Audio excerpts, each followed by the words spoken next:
Hello and welcome to the Color Mentor podcast. My name is Paul Hanrahan. I'm a colorist, originally from South Africa. Now I'm based in Taiwan. On this podcast, I'm going to be talking to people who have mentored and inspired me on my color grading journey over the years. So welcome to the show. If you'd like to learn more about color grading, you can head over to my Patreon. It's called Color Mentor at patreon.com, and it includes test footage, color charts, basic skill training, all the way up to full coursework on various topics. I also offer one-on-one mentoring for those who want to refine their craft further. But without further ado, let's get on with the show. Those of you listening to the audio podcast version of this episode, I would strongly encourage you to move over to the YouTube version if possible, because then you can see the visual overlays as they're being explained. But if you are going to listen to the audio version, totally fine. Just remember to download all the examples and power grades so that you can check them out later when you have time. Hi there, and welcome to episode 6 of the Color Mentor podcast. This is the second part of my discussion with Troy Sobotka. He's a Vancouver-based lighting and all-round image specialist. In the first episode, we spoke about picture formation and the state of the industry and some misconceptions. And in this episode, we dive deeper into actually some mechanisms that can help you through or lead you into the world of visual cognition and some processes to help you out there. I wanted to start with just talking through some of the various phenomena that get mentioned in the episode, just so that you see them clearly, and when they get discussed in passing in the conversation, it'll make more sense. So I wanted to highlight one more time that these very simple images have been made literally from a gray frame and using color correction software, not adding any footage. We've used various shapes and just put colors into those shapes and created something that to us looks like a 3D object. So, we could go through and just turn off these various aspects and you'd see how this dimensionality slowly reverts back to what we started with, was essentially just a sphere and then just a background.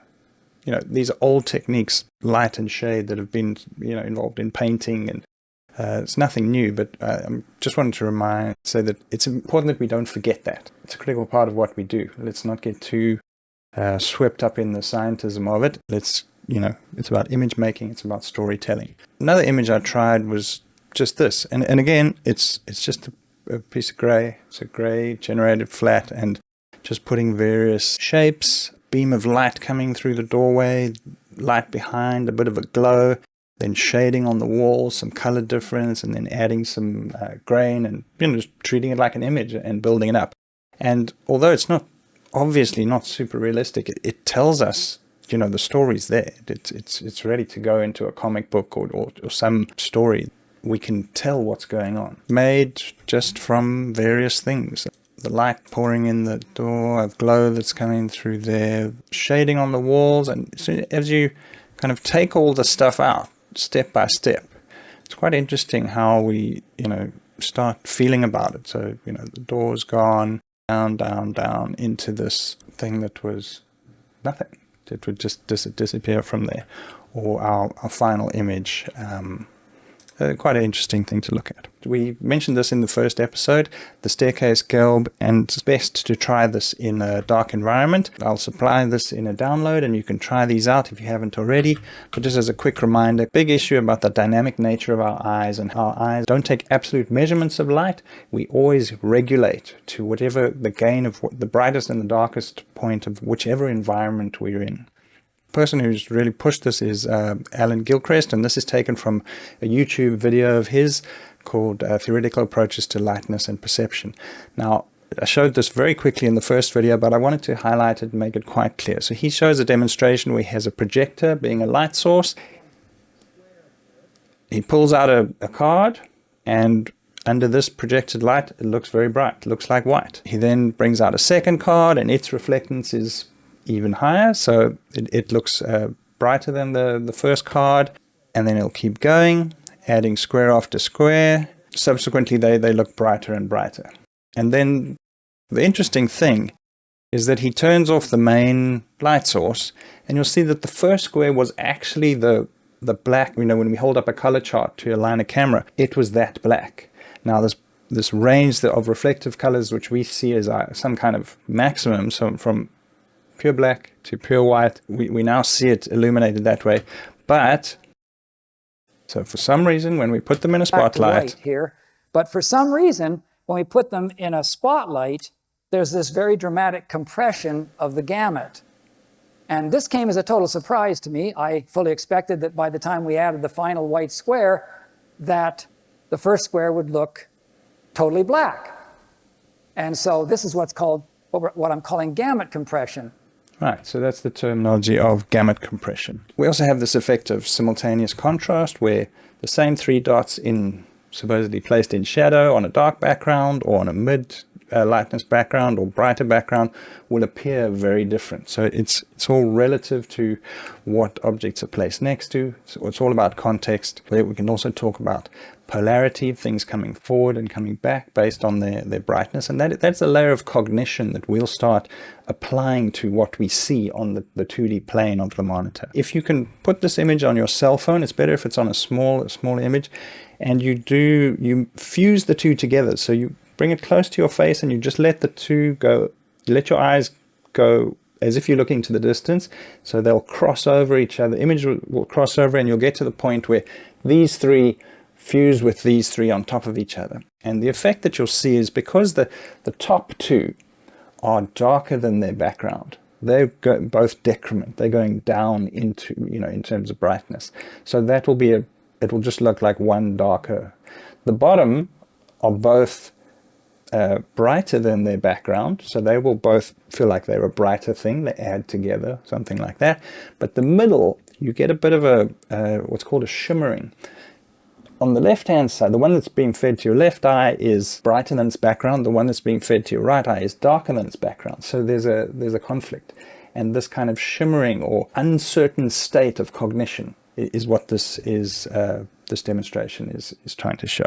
Very interesting is this induced contrast showed on this Adelson's snake demonstration. The key thing is to look at the diamond shapes. They just look totally different brightness, but if we put a solid color of the same color, we realize they're actually all the same brightness. Take it away. Sure, the bottom two diamonds look pretty dark. Put it back in, and the illusion's broken. Troy does an example where he takes these up to display maximum. So the top ones look even brighter than the white, but they're actually the same as the surround, and they're the same. All four diamonds are the same. But as it's presented, our eyes don't see it that way. We don't cognize it that way. In the episode, we will also talk about glare and halo, and so the interiors of the chess pieces in both images and the interior of the spheres in both images are the same brightness, everything. But because of their surroundings are different, they appear totally, and you can just compare any two.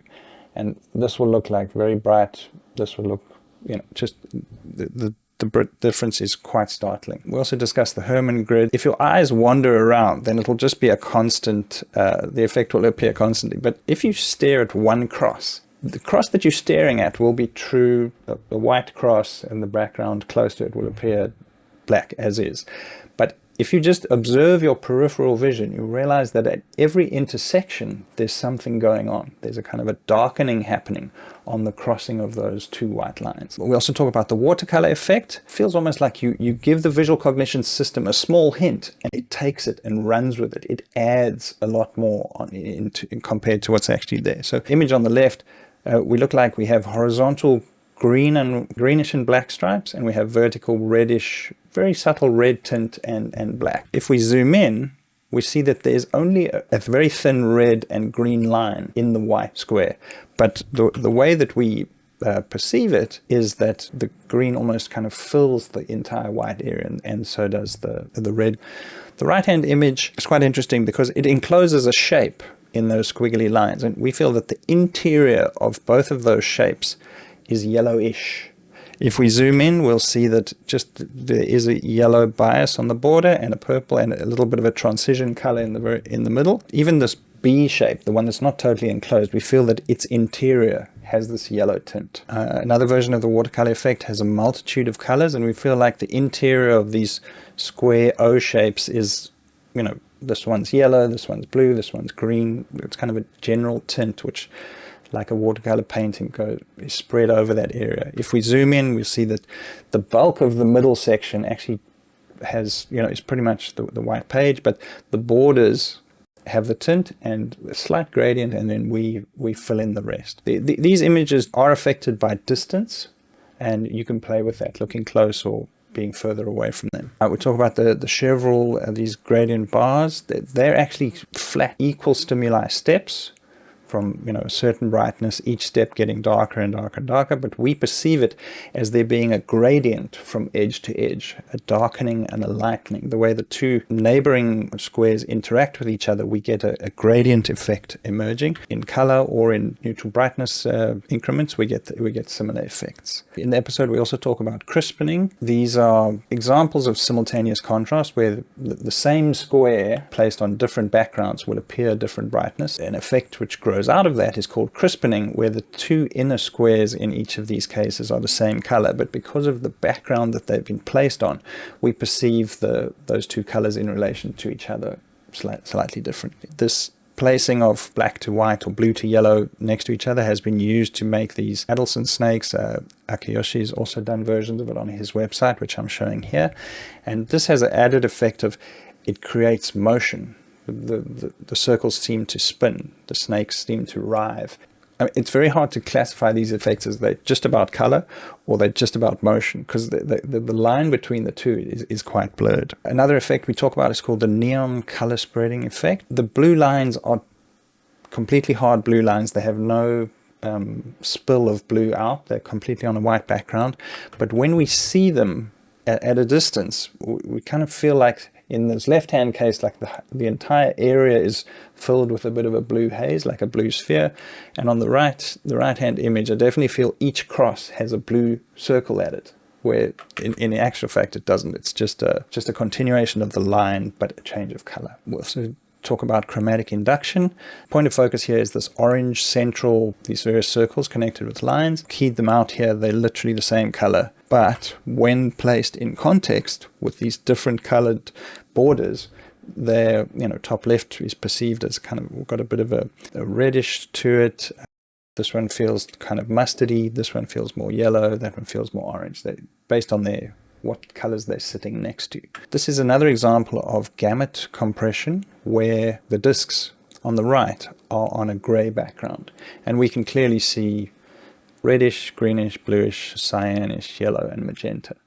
The same squares placed on a very colorful and what's called variegated, a lot of detail, a lot of varying detail. Firstly, they all appear very similar, and they appear very close to gray, very desaturated.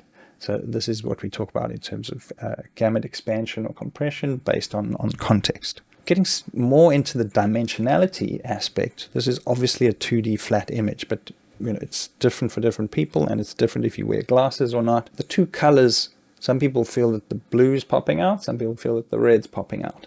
This image is, you can't say, you could think, yeah, okay, it's just, there's also gradients in here. So yeah, of course, it's like what I did with my images. I'm using gradients to suggest 3D. But one thing is, it actually feels like at different, you know, distances, it'll feel like it's actually popping out of the screen, which is the one issue.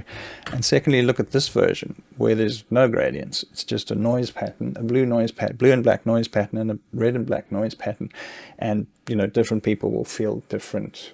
The blue might protrude or the red might protrude. So clearly some interesting effects. Chromostereopsis. Slightly moving away, again, it's very hard to split these two factors, but getting slightly more into physical, location, dimensional effects, and definitely cognition, like what is in front of what's part of what, which is really what this episode is all about. It's this mechanisms of visual cognition. So is this a black vase, or is this two white faces coming to each other? Very, very old and well-cited example. Also this Jastro rabbit and duck. Sometimes it looks like a rabbit, sometimes it looks like a duck. This is another good example of that cognition that modulates, changes between two different states or many different states. Sometimes you can look at this cube and think that this vertex is pointing forward, which means that this is the undersurface and we're looking up at a cube. Or you can look at it the other way, where actually this is forward and that's back, which means that we're looking downward at a cube. So this is very interesting. You can go to Michael Bach's website, and it's called a Necker cube. You can change to various orientations, and then you can see how the perception modulates. It actually switches, but nothing's changed. It's just your perception. An important thing to highlight about this is that the process of cognition is constantly working, constantly churning. Your eyes are searching, and your opinion is subtly changing on this low, this kind of underlying mechanistic level in your cognition system. Another good example of this is there is no white triangle actually drawn in this picture, but there's 6 other shapes, the 3 Pac-Mans and the 3 corners, infer that there's something different about this middle section of white background to the outer section of white background. Dr. Tse has got lots of examples of, it's also about the basics of cognition. So for example, you look at this image and you might have an idea about how it's made up, what it is. And, there's no wrong or right. It's more just, you could see it as, a transparent gray sphere hovering above, a lighter gray background, or it's completely opaque of a different color, or a hole cut, and you can have, so this is getting into the slightly higher level cognition, where we've sensed gradients, our eyes done various dynamic transforms to the scene we're seeing, and now the inference is coming in as to what it is we're actually seeing. Our cognition is trying to dissect it and make sense of it. Some more of his examples. This is quite an interesting one, where you get the distance right and you relax your eyes, let the two fuse together, and the two, even though the spheres are all the same brightness, they'll firstly drop into a stereo base, where one will be at the back, one will be in the middle, one will be in front. And generally speaking, you might always cognize the one that's at the back as the darkest. So there'll be brightness shifts, as well as this, because this is a stereo image, you obviously get a stereo effect as well. But it's not just because of the stereo effect. These are his basic examples, where because of the center square, and because it implies two objects and that they're now connecting, and the center square implies the relationship of under or over or transparent, our cognition can take what we see in the center and kind of infer it or propagate it to either one of the two squares. It's quite interesting. My effect on this is quite low. All the other illusions I feel very strongly, but this, strangely, it's still a question mark, quite low to me. Another point I wanted to highlight, because we pass it quite quickly, is that you look at an image and you'll have a feeling, like, what color is that door? And you'll probably say gray, blue-gray. You'll have, it'll be, blue will be in the territory of that answer. So you'll have an idea, like, okay, if I had to buy the paint swatch to paint that door, what color would it be? And you'd have that subtle blue in your mind. But if you actually went in with a picker and sampled those pixels, you wouldn't find that blue. You'd find, if they pulled out of context and placed on a black background or placed on a gray background, you realize, okay, that's pretty gray actually. But in the context of this whole yellow sunlight, it feels very blue. So this is an important factor which we discuss as well. And mainly the climax, or the underlying problem that's being tackled by all this discussion, and Troy mentions many times, it's still very much up for debate, and much research still has to be done, is partially using film as the example. So chemical film as the example, which does this process naturally very well. It's going from darkness through the whole exposure range to brightness, and how the relationship between luminance and saturation kind of just roll off into a very pleasing and comfortable way. Whereas totally digital mechanisms break easily. We have this idea that parts kind of poke out from this. If this image is a package, there's bits poking out and sticking out where they shouldn't be. So if you went and stood on this corner, and you would never experience this whiteness and you would never experience this blackness. You would just look with your eyes at all parts of the scene, and your eyes would just dynamically adjust to what they were seeing. But in the realm of art, in the realm of telling stories, in the realm of painting pictures, which is what photography is, it's a form of painting pictures, we need this effect to show that, ooh, it's very bright. So we simulate that for the viewers by fading to white or various other effects. Film as the current reference, but obviously film is not the limit of what humans can do. There are future mechanisms and color manipulation methods which will transcend that, but film still has the best example of what we have now. You see how the very saturated colors, as they get into this overexposed zone, they naturally roll off and fade to white. The mechanism in terms of pictures that we talk about, Troy has proposed here, is about gain and about offset, and we'll explain these, and we'll talk about how the breakages that occur in images are when this, this hazy offset, this overexposure has come onto the image. In the top row here, you see it's all fine, it's all congruous. We believe that this beach ball has gone under the haze. But if you look at the lower row, we feel that for some reason everything's under the haze, but that red is now bursting through the haze. So there's something about the way that we form that picture, our color management, the processes, what we've tweaked has caused this breakage that pops the viewer out of their smooth cognition of the image. The same thing would be for darkening. Well, gain works darkening and brightening, but in this range of gain, the same thing, the red could either sit well within, and we'd still cognize it as a beach ball now in a shadow, versus for some reason just that red part of the beach ball is popping out. This would be an example of a breakage. So what that physically looks like in images, I mean, this is a great example because we have a picture of this left-hand lady sitting on a chair talking. So let's say that's the filmed directly version of her, the real, quote-unquote, real version of her. And it has its gamut, darkest to brightest, highlights, lowlights, whatever. Then through some video system and a projector, we also, with the same camera, we're filming this projection on screen. Now it's way more milky, more gray, and it should have a reduced gamut, darkest to brightest, and its saturation should also reduce. But the blue lines, as they're being portrayed on this projector, are kind of popping through that lower gamut bubble, this hazy gamut bubble. So I think this image is a great example. Obviously, these kind of things obviously really would ruin the experience for us. Bright lights also is an area where digital capture struggles to go smoothly, and color manipulation, DRTs, display transforms, color management in general is still struggling with this process. Things like this, we'd want, sure, the sun is very bright, it may be very saturated, but we'd want some kind of smoother gradient to integrate that into this image. Same thing here. Also with very saturated LED lights. I mean, this is what we always talk about.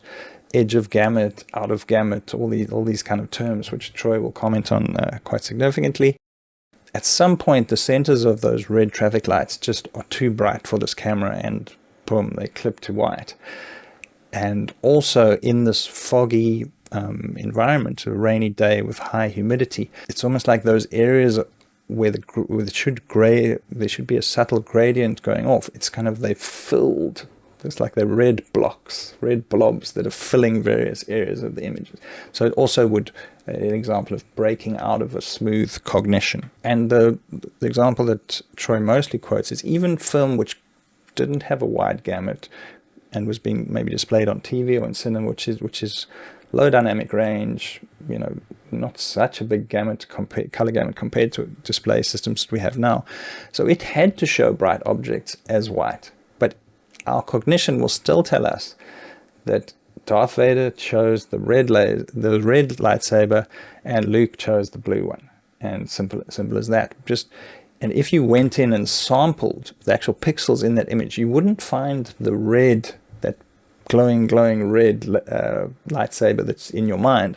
But in the image, it's still conveyed. So it's constantly reflecting back to chemical film, but also looking at the underlying biological cognition and the inference that we draw from what we presented with. Essentially, it's decomposition, how we look at images, our brain in an instant tears an image apart, puts it into, oh, this is this object, this is over this, some geometry, and then starts assigning colors and meaning to these things. Starting off the myths, there are various myths that Troy's talk about. So this concept of the eye being like a camera and a exact measurement tool is very incorrect. It's just senses gradients, it senses difference, and it's very contextual. And various color, just based on how the scientism that's come into image manipulation in the film industry and in photography, and there's lots of comment on that, and how this absolute dictated method is still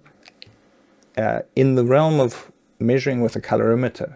Sure, it all makes sense, it's maths and science, but in the realm of showing an image to a human and how they cognize that under various viewing conditions and in various contexts, that is still a domain that needs a huge amount of study. And the three mechanisms that we talk about are increment and decrement. So that's the way that we sense light. It's always a difference. It's always relative. There's no absolutes. How we do gain regulation, I've showed some examples just now. And then field propagation are just, that's the broad term which all these various effects that I've just mentioned fall under. At a slightly higher level in terms of the process, how our cognition system is churning through these things that it's sensed, we need to break down where the forms are. We need to work out what's part of what's over what, the dimensionality of the scene. And then we will start doing higher level things like saying, okay, it's actually a red color thing. Even though if you went in and sampled, it wouldn't be the red you think it is, but we clump it together and say it's that red, then you feel that. Even though it has a light side, a dark side, it's got many brightness differences or articulations, as Troy would call it, we can still, in our minds, lump it into red beach ball, sand, sky, and dog, and all the various things that we see in the image. Just as a summary and as kind of a metaphor for what it is we're talking about in these two episodes, I would define it, obviously my perception of this whole thing and my understanding of this whole thing is growing day by day. But my current feeling is that if you take digital filmmaking, image making as it stands now, it's almost like Newtonian physics. Sure, it'll tell you how fast the apple will drop if you drop it, and you can do very solid calculations, and you sure will get images based with a digital camera and the color management as provided and the monitors as provided. You definitely can make an image, and it will be kind of acceptable to maybe a lot of people. But what we're talking about here is this process of, say, color managed workflows was one level. Now we're going color management, color science, we understand, okay, deeper. We're getting, broadly speaking, we're still doing the same thing, but we're opening up greater levels of definition. The decimal places of precision are slowly opening up. So this visual cognition process, I feel it is this kind of thing. We're drilling down deeper and deeper and deeper into the process of making images. So looked at very crassly, like, is it a picture of a car? Then all of what we're speaking about in these two episodes is just insignificant. Sure, it's a car.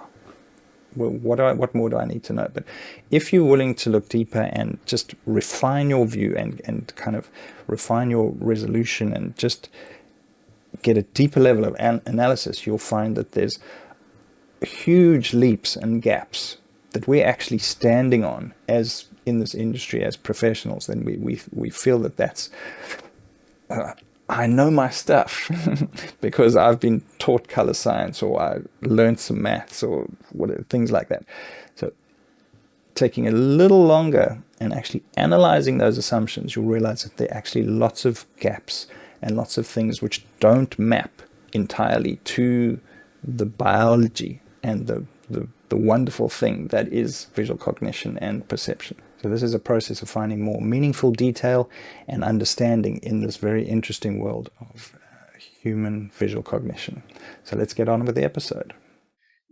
Nobody knows how any of this really works. There's just some folks who have some interesting frameworks that are very useful, I think. And that when you start getting off into the sort of abstracts like this and try to draw it back into the concretes, like how can you make it useful? It really has to be driven by the person who's trying to sort of explore the surface, because, I remember when I was first exposed to colorimetric stuff, it was completely perplexing, and you can get hung up on the smallest and simplest of little hurdles. Yep. And everybody gets hung up on a different one. So it's kind of like, it's really important, I find, that people drive their own boats, as it were. Yeah, what's relevant to them, sure. Yeah, relevant, and not only that, but you have to put the pieces together on your own, because it's, I'll sometimes mention a piece of research or something that I've read and try and explain it to somebody, and then you can kind of get a sense that the lights are on, but nobody's actually processing what it was, and then I'll get a random text at a very peculiar hour where it'll be like all caps. It'll be like,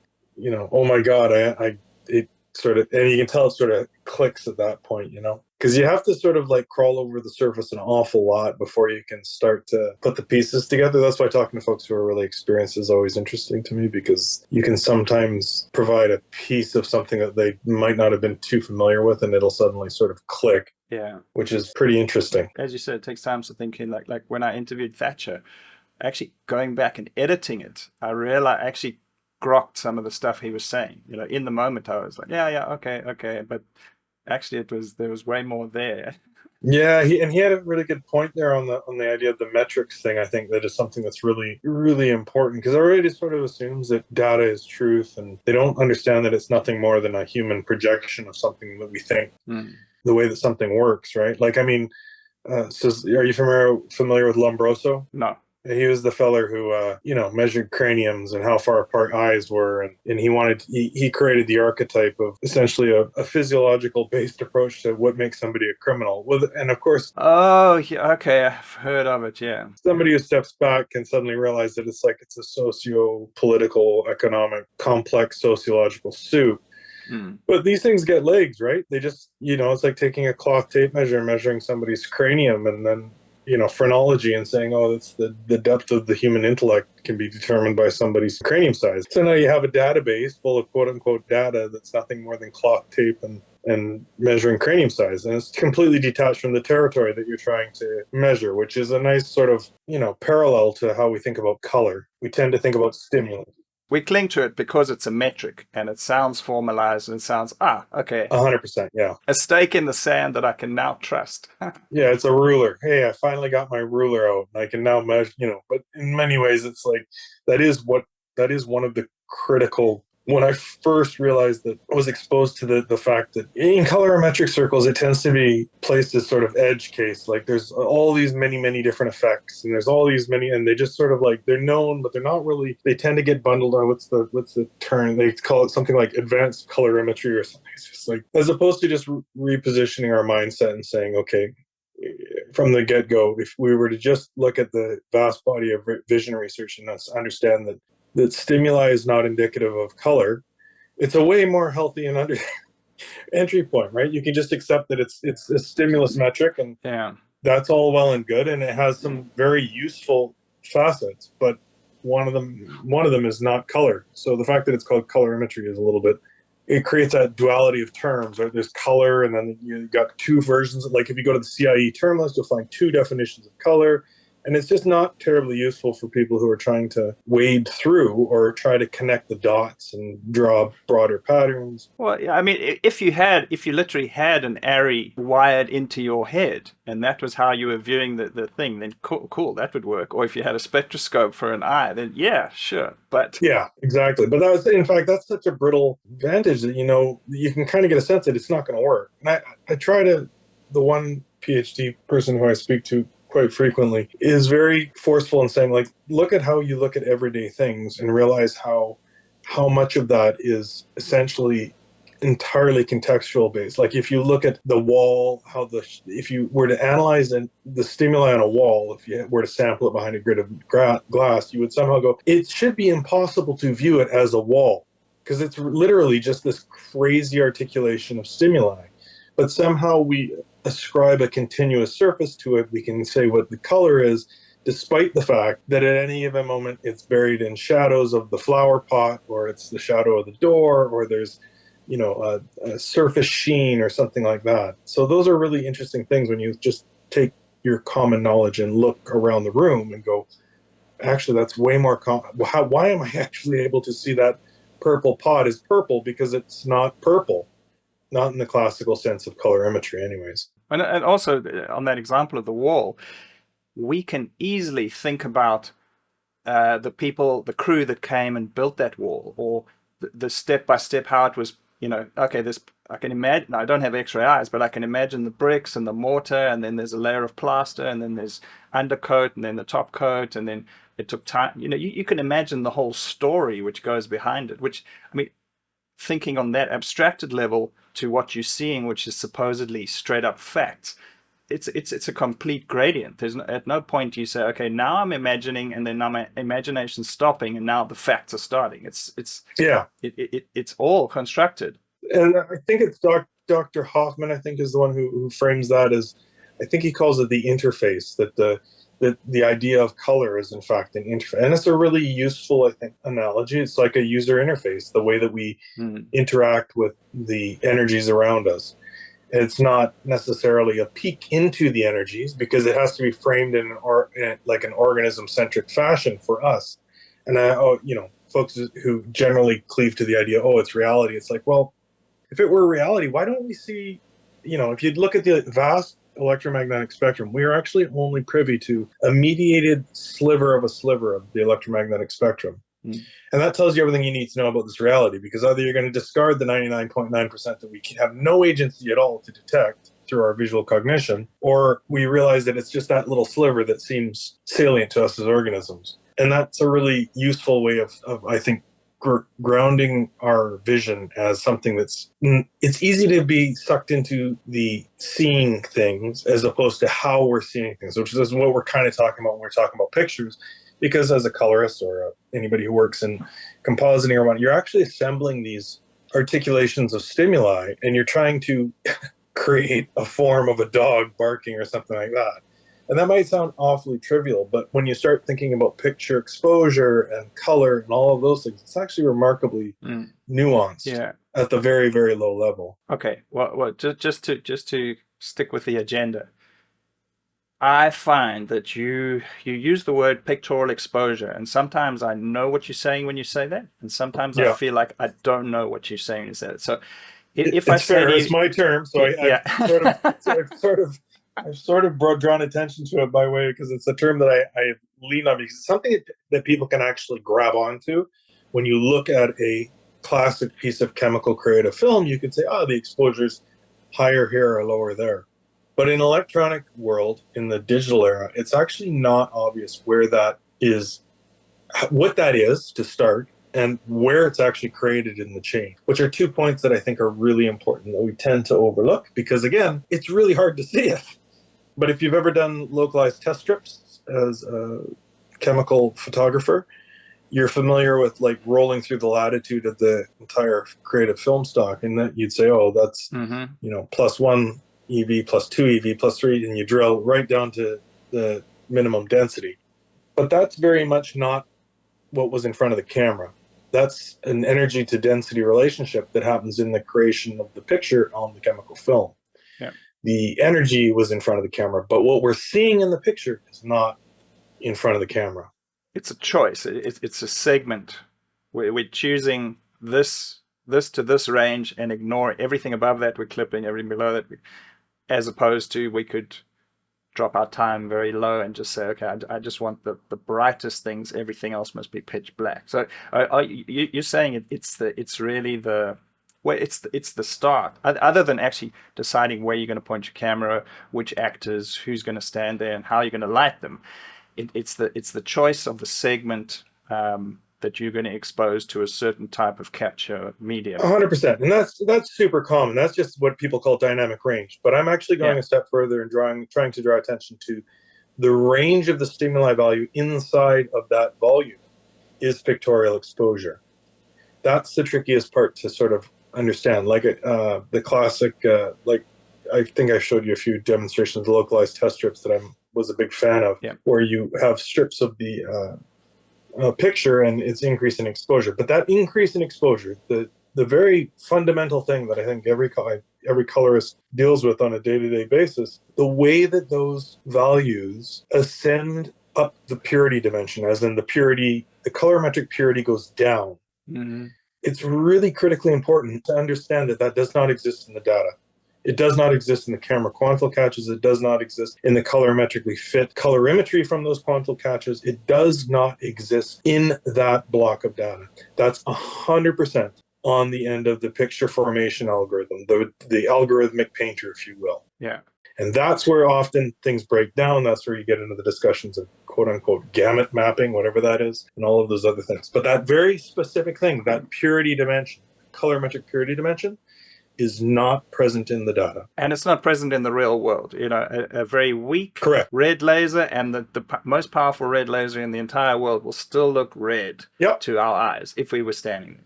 100%. Yeah, 100%. Some people will convince themselves that there's like, and there are very peculiar things. Like you can, there's a term called luster, which happens when polarities flip, and there's this peculiar shimmering sort of a effect. There's a bunch of those things. Those things are all interesting. But in general, what you said is 100% correct. Like as we increase the illumination level, all of our gain regulation works over time, and we can still see things as the colors that they, or scare quotes, the colors that they are. But the interesting part is that brings up a big question, which is, well, why aren't more people paying attention to pictorial exposure? Why do they just accept it as being this thing that they can see? Because in fact, people can't even see pictorial exposure. They'll often call it things like highlight bleaching or these other bizarre terms, or highlight roll-off is another really famous one. I had somebody try to convince me that they could see where the highlight roll-off was on a curve, and I was like, it is impossible to see on a depiction of a two-dimensional curve because it actually happens across the entire continuum. And it's really tricky. In a black and white film stock, you could easily say that it covers the entire continuum, because if you look at the old classic Herter and Driffield densometric curves, you could see the familiar S shape plotted in a log plot. But that doesn't actually tell you anything other than the fact that the density is a scale on the left side of those plots usually that traverses from the log 0 to log 4, for example. None of that tells you that there's any particular demarcation point in the curve where this magic highlight happens. It's across the entire range. And it's the same with creative color film, and it's exceptionally important in digital electronic film because that, again, has to be fabricated. It has to happen at the algorithmic level. It does not exist in the colorimetric world. Well, yeah, I mean, I think people could just shortcut what you're saying. Like, okay, fuck the details. I'm just going to summarize what you're saying.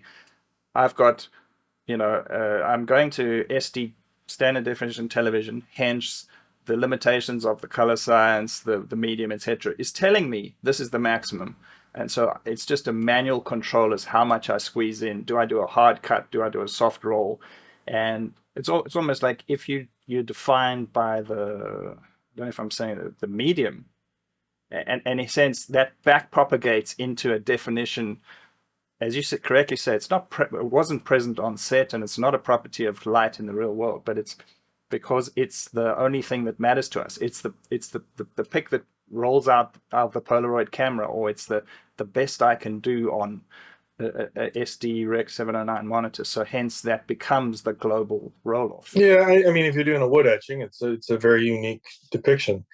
I'm very skeptical of this idea that it's the best we can do. I'm not super keen on framings in terms of limitations, because I don't believe that's the way visual cognition works, to the best of my understanding. Just due to the simple fact that we gain regulate like it's completely bananas. It's completely invisible to us.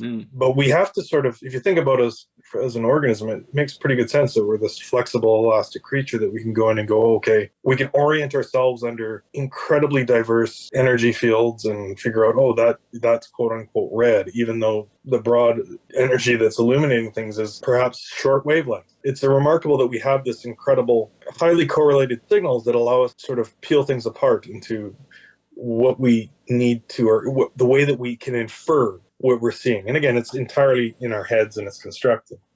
But like a black and white piece of film, for example, if you actually look at black and white, you can actually look through the pictures and make up your mind as to whether or not certain colors, like if you look, that's a house, you can ask yourself, well, could that house be a deep blue? Or could that house be a deep red? And what you'll actually find is that even though our imagination is boundless, you won't be able to visualize a certain contextual element, like a wall of a house, as being a specific color. It could be maybe a pale blue or a light yellow.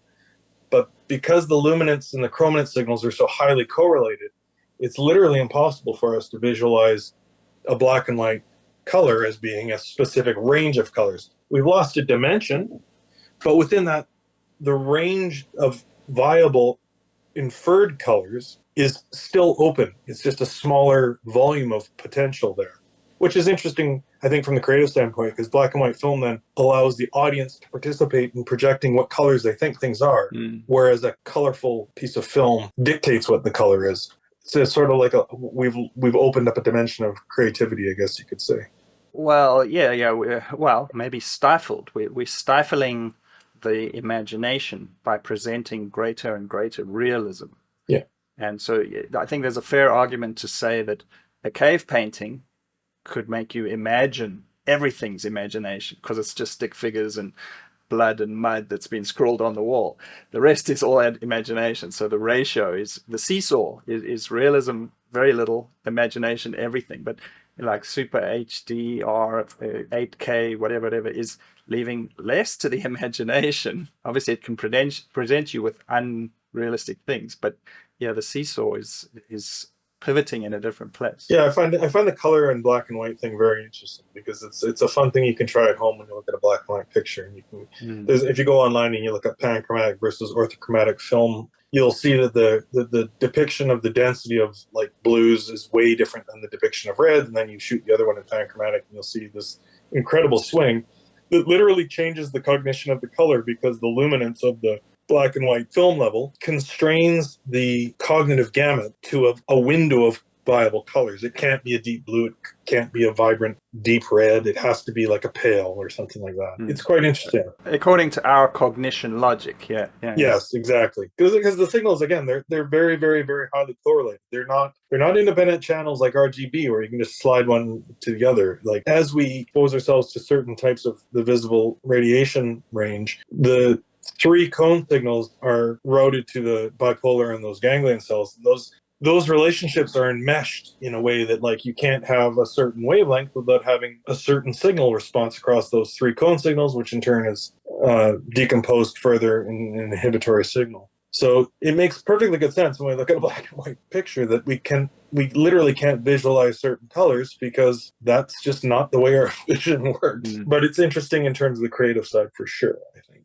Because, like I said, when you present somebody with a pink heart on the screen, the pink heart can't be blue. Whereas in black and white, there's a little bit more range of author, reader, if you will. The reader is author. Okay, so being my dutiful ticking off the agenda items, like, okay, the red pill versus blue pill moment, where if someone has just eaten and swallowed and enjoyed colorimetry, color science, and all that stuff to date, what is the commentary that you would give them on the current status quo, and whether it's what's coming to us from the software manufacturers or what's coming to us from white papers and the system of color management? I mean, where would you encourage people to start questioning it if they're going to start not accepting as told? Well, for starters, anybody who's seen the plethora of demonstrations out there should know that there's enough. Those aren't edge cases. They're not quote unquote illusions. Like, for example, you'll see people say illusory color or something. It's not. That's the way our system works. That's color. So I think the first stage that we have to do is accept that what our inclinations are in fact true. That you'll have people who are told things about colorimetry, and then of course they're presented with it in a display or a print, and they're like, it's just not. It's a much more challenging, broad subject. And of course, everybody knows that it's complex. I think colorimetry is incredibly important. I just don't think that it should be called colorimetry. It probably should be called the metrics of stimuli. And building things on top of that is incredibly precarious, because the idea of the Abney additivity / Grassmann infinite additivity, it only holds up in some very constrained situations. It's not infinite, because of course our signals are not infinite, and our signals the way that our cognition works is incredibly plastic and elastic. So it should all of the warnings should be on there to start with, but really just a simple understanding, the most basic understanding of the retinal biology is enough to make you question what you've been told. Most people, 9 times out of 10, maybe 99 times out of 100, if you go online, you search for color, you're going to fall right into the colorimetric worldview, which is largely propagated by Kodak. And you're going to find that they're going to show you the spectral sensitivities of the cones. And then there's almost like somebody farts a whoopee cushion and then they go, et voila, there's color. And that's just, it's such a hilariously poor way of thinking about how color works, because if you look at the breakdown of the retinal tissue, and we're not even talking about like the visual cortex and everything, the retinal tissue, usually you'll see the diagrams, they'll show you where the rods and cones are, but then they'll ignore literally 9/10 or 8/10 of the rest of the diagram and just say, oh, it's color. When in fact, that signal that is created, that's transduced into an electrostatic signal, it's never measured. So that should be your first big warning about colorimetry. It's not like it's going to routing to a cell where it goes, oh, this is the retinal pixel, and it is measuring 2 units. In fact, the very first point of what we could call measurement is broadly speculated to be in those bipolar cells, which are gathering up quantity of cones and doing an inhibitory mechanism at that cellular level to create a new signal that is strictly gradient in definition. It's an increment versus a decrement signal. And in fact, those 2 signals are what propagate out of our retina. And some of them about area differences in different orientations, horizontal, vertical. Yeah. Some of them are just they're different types, but generally it's always a difference over time or a difference spatially. Yeah, and the spatial layout is actually incredibly important too. There are a couple of researchers, one of them, Eric L. Schwartz out of Boston University, presented the log polar mapping back in the 80s, I believe it was, which is essentially the foveal region is very, very dense, and then it tapers off in this log polar-like layout, like a series of concentric circles touching each other, and they gradually get bigger and bigger and bigger. It's a simplification, but it's a nice way of thinking about how these regions, if the signal is in fact not 10 units, 11 units, 14 units, but in fact plus 5 units, minus 6 units, plus 7 units, the way that those signals are derived based on very different spatial, like physical unit areas, is a really important part of the whole perplexing dynamics of our vision. And again, nobody knows how this stuff works. There are some people who seem to be a little bit more in tune, like Dr. Livingston, who trained under Dr. Hubel of the Hubel and Wiesel experiments. There's a lot of folks who study the cellular firings, and you can actually go onto YouTube and listen to the original Hubel and Wiesel cat torture, research, where they hook animals up and listen to the neuronal firings of the signals themselves. But nobody knows how the whole thing comes together, and so it should be a bit rewarding to people to know that if anybody tells you that they know how color works or how vision works, that they're full of it. They're just lying to you. At the very worst, they're lying to you outright, but they're certainly misleading you in the most optimistic way of saying things. Right, and it's the icon of that misleading is the diagram is the analogy of the eye as the camera, and that each part correlates, the lens to the lens, the CCD in the camera to the retina, etc., etc. Yeah, and the camera thing is very poor, because in essence, even somebody who's just loosely familiar with increment and decrement signals can start to correlate these experiences with what they're experiencing when they're looking at pictures on a screen, because it's a very interesting, when the signals are equal versus a signal heading downward or upward, like, and remember that our signals are essentially, broadly, one of them is loosely hand wave luminance, and then there's 2 other chromatic signals that are transmitted and then cognized as color upstream. Mm-hmm. But even knowing that there's an increment and a decrement signal is actually an incredibly seismic way of rethinking the way that we're looking at things. So when we're looking at a word on the screen that's black against white, in scare quotes again, the blackness is in a decrement orientation to the whiteness.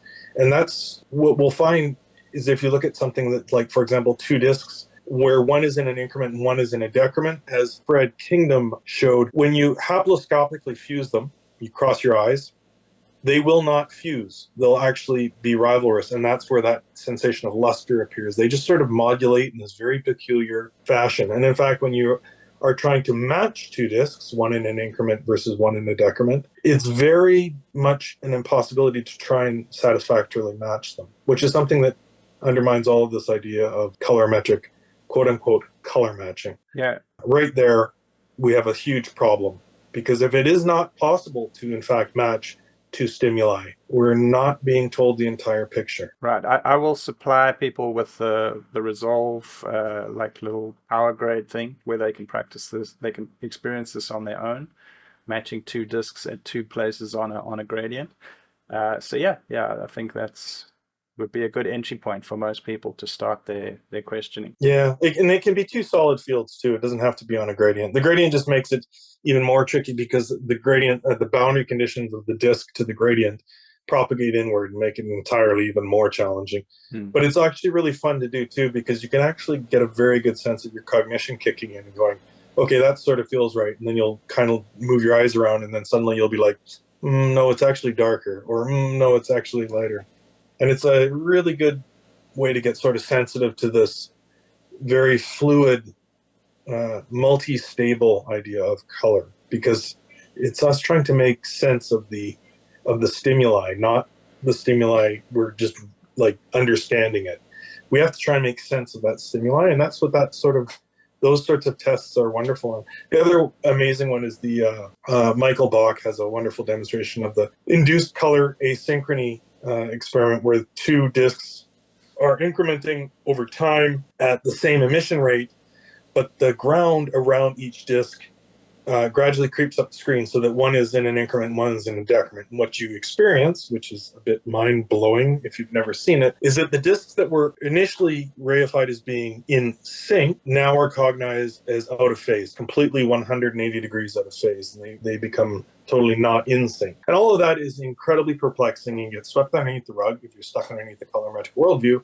But if you know that the optic signals are increment and decrement, that they mean different things, you can get a general idea as to where this peculiar, mind-blowing experience is at least potentially starting at or coming from. Just to give people the equipment that they need to start prying the layers apart here. I mean, we've spoken before, and you've mentioned that we should look at three domains. So the domain of metrics, stimuli, and cognition. So okay, for one thing before that, I just, while you were speaking, I had this image of, on any color correction or Photoshop, whatever, you can pull up the RGB picker and it can tell you what the RGB values are on any point on the screen. So it's like if we had an RGB picker in our eye, it would give you it might give you RGB or three values or how many values, but then in brackets would be the cognized values, and they would be totally different to the quote unquote real values.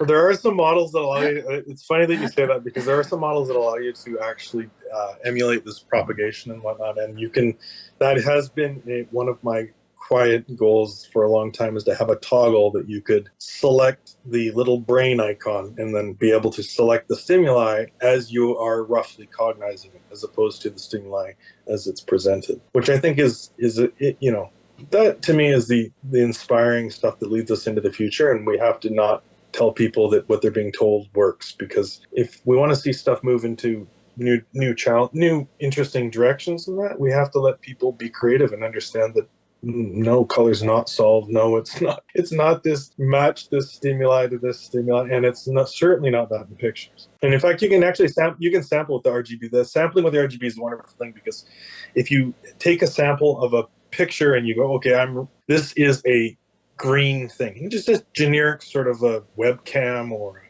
generic typical picture, sample it and put it in isolation and see how it looks on an increment or a decrement field. And it's actually really remarkable how it's often, well, probably upwards of 90% of the time, it's not the color that you think. In fact, it's extremely rare to be able to sample a particular stimuli sample and have it correspond with what you think you're seeing. It's just that we assume that that's what it is all the time. Okay, so the first definition, that like the comfy zone, the zone of mathematics that applies to colorimetry, that we would say is the metrics, the world of metrics, right? So these are good, solid mathematical models which explain, you've called them as the map, or the numbers that define the territory, which is the electromagnetic signals which are flying around in the world. So that part we're comfortable with, right? In terms of how the maths has been calculated, how it's been measured on spectroscopes and various technical equipment, that's fine. I mean, there's no commentary on that. Am I correct in saying that?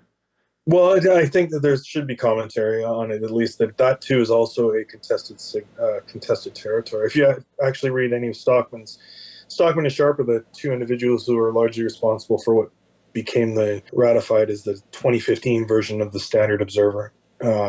Stockman and Sharp modeled the luminous efficacy function, and they tested. And if you read in one of Stockman's papers, there's actually a wonderful quote where he basically says that any such thing is impossible because our systems are incredibly elastic, and that is a very insightful thing from the very person who researched the luminous efficacy function that everybody's going to be using as of the 2015 standard. But it's really important too to note that even beyond that, the spectral sensitivities across the signals, generally there's a belief that it's all, we are more sensitive or less sensitive in regions, but the nature of the signal, the idea of that a metameric match is in fact possible and plausible, is subject to a good deal of scrutiny. Folks like Dr. Brian Funt out of Simon Fraser University has done a ton of metameric work.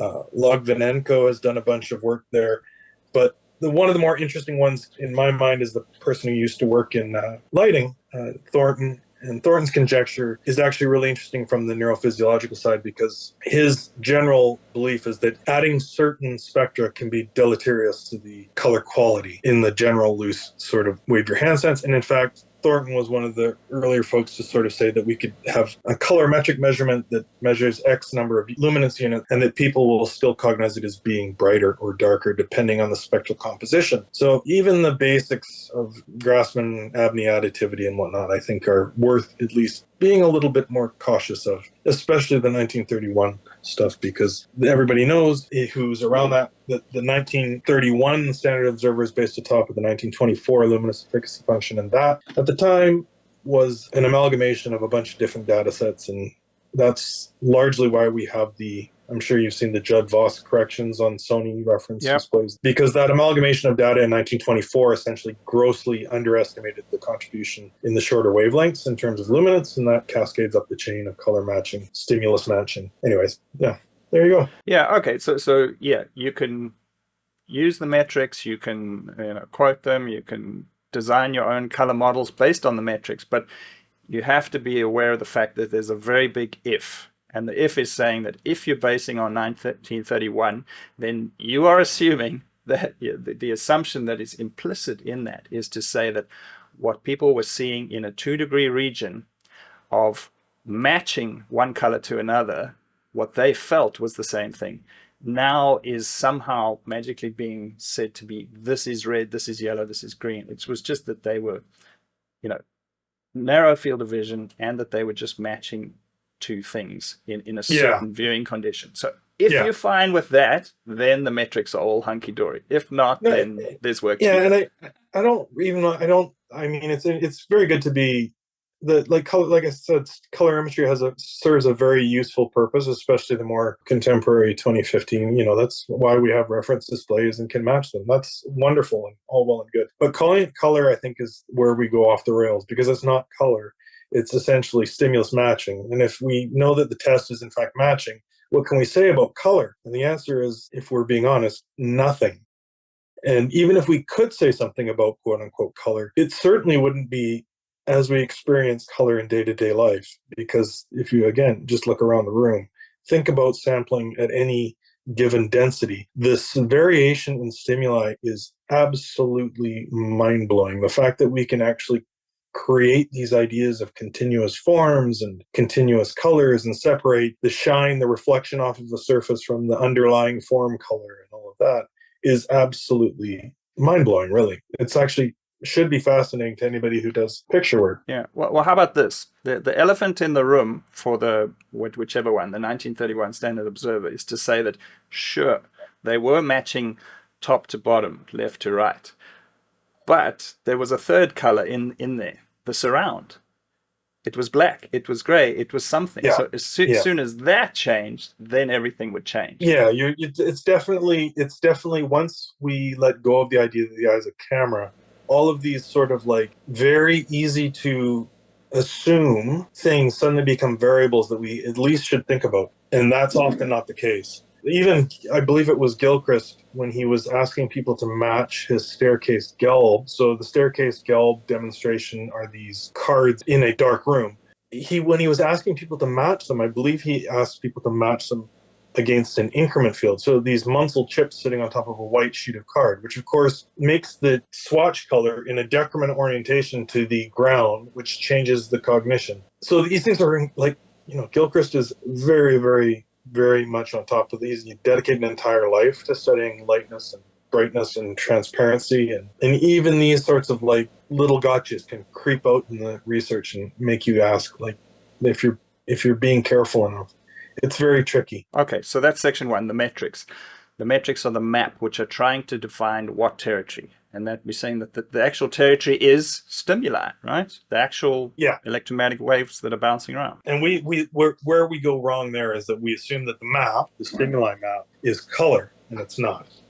So that's kind of the disconnect between the map and the territory in that instance. Right. And then what stimuli, as far as humans can actually deal with them, stimuli are what highly calibrated pieces of equipment can measure and give a variable, give a value to. 100%, yeah. And very, very, very within our constrained limited models, because, Stockman's telling us that no luminous efficacy function is in fact achievable. I think that should be a good warning to some, because Stockman's, he's spent a lot of time working on those things, and if he's telling us that it's a little bit slippery, then we should probably listen. But yeah, within reason, you use your spectra, you can calculate according to these standard observer models and go on from there, or you don't even need to use the standard observer model, but as a glue to getting back into all of the standards documents, you're kind of going to have to end up at the standard observer model at some point. Yeah, I mean, if we're saying that standard observer was the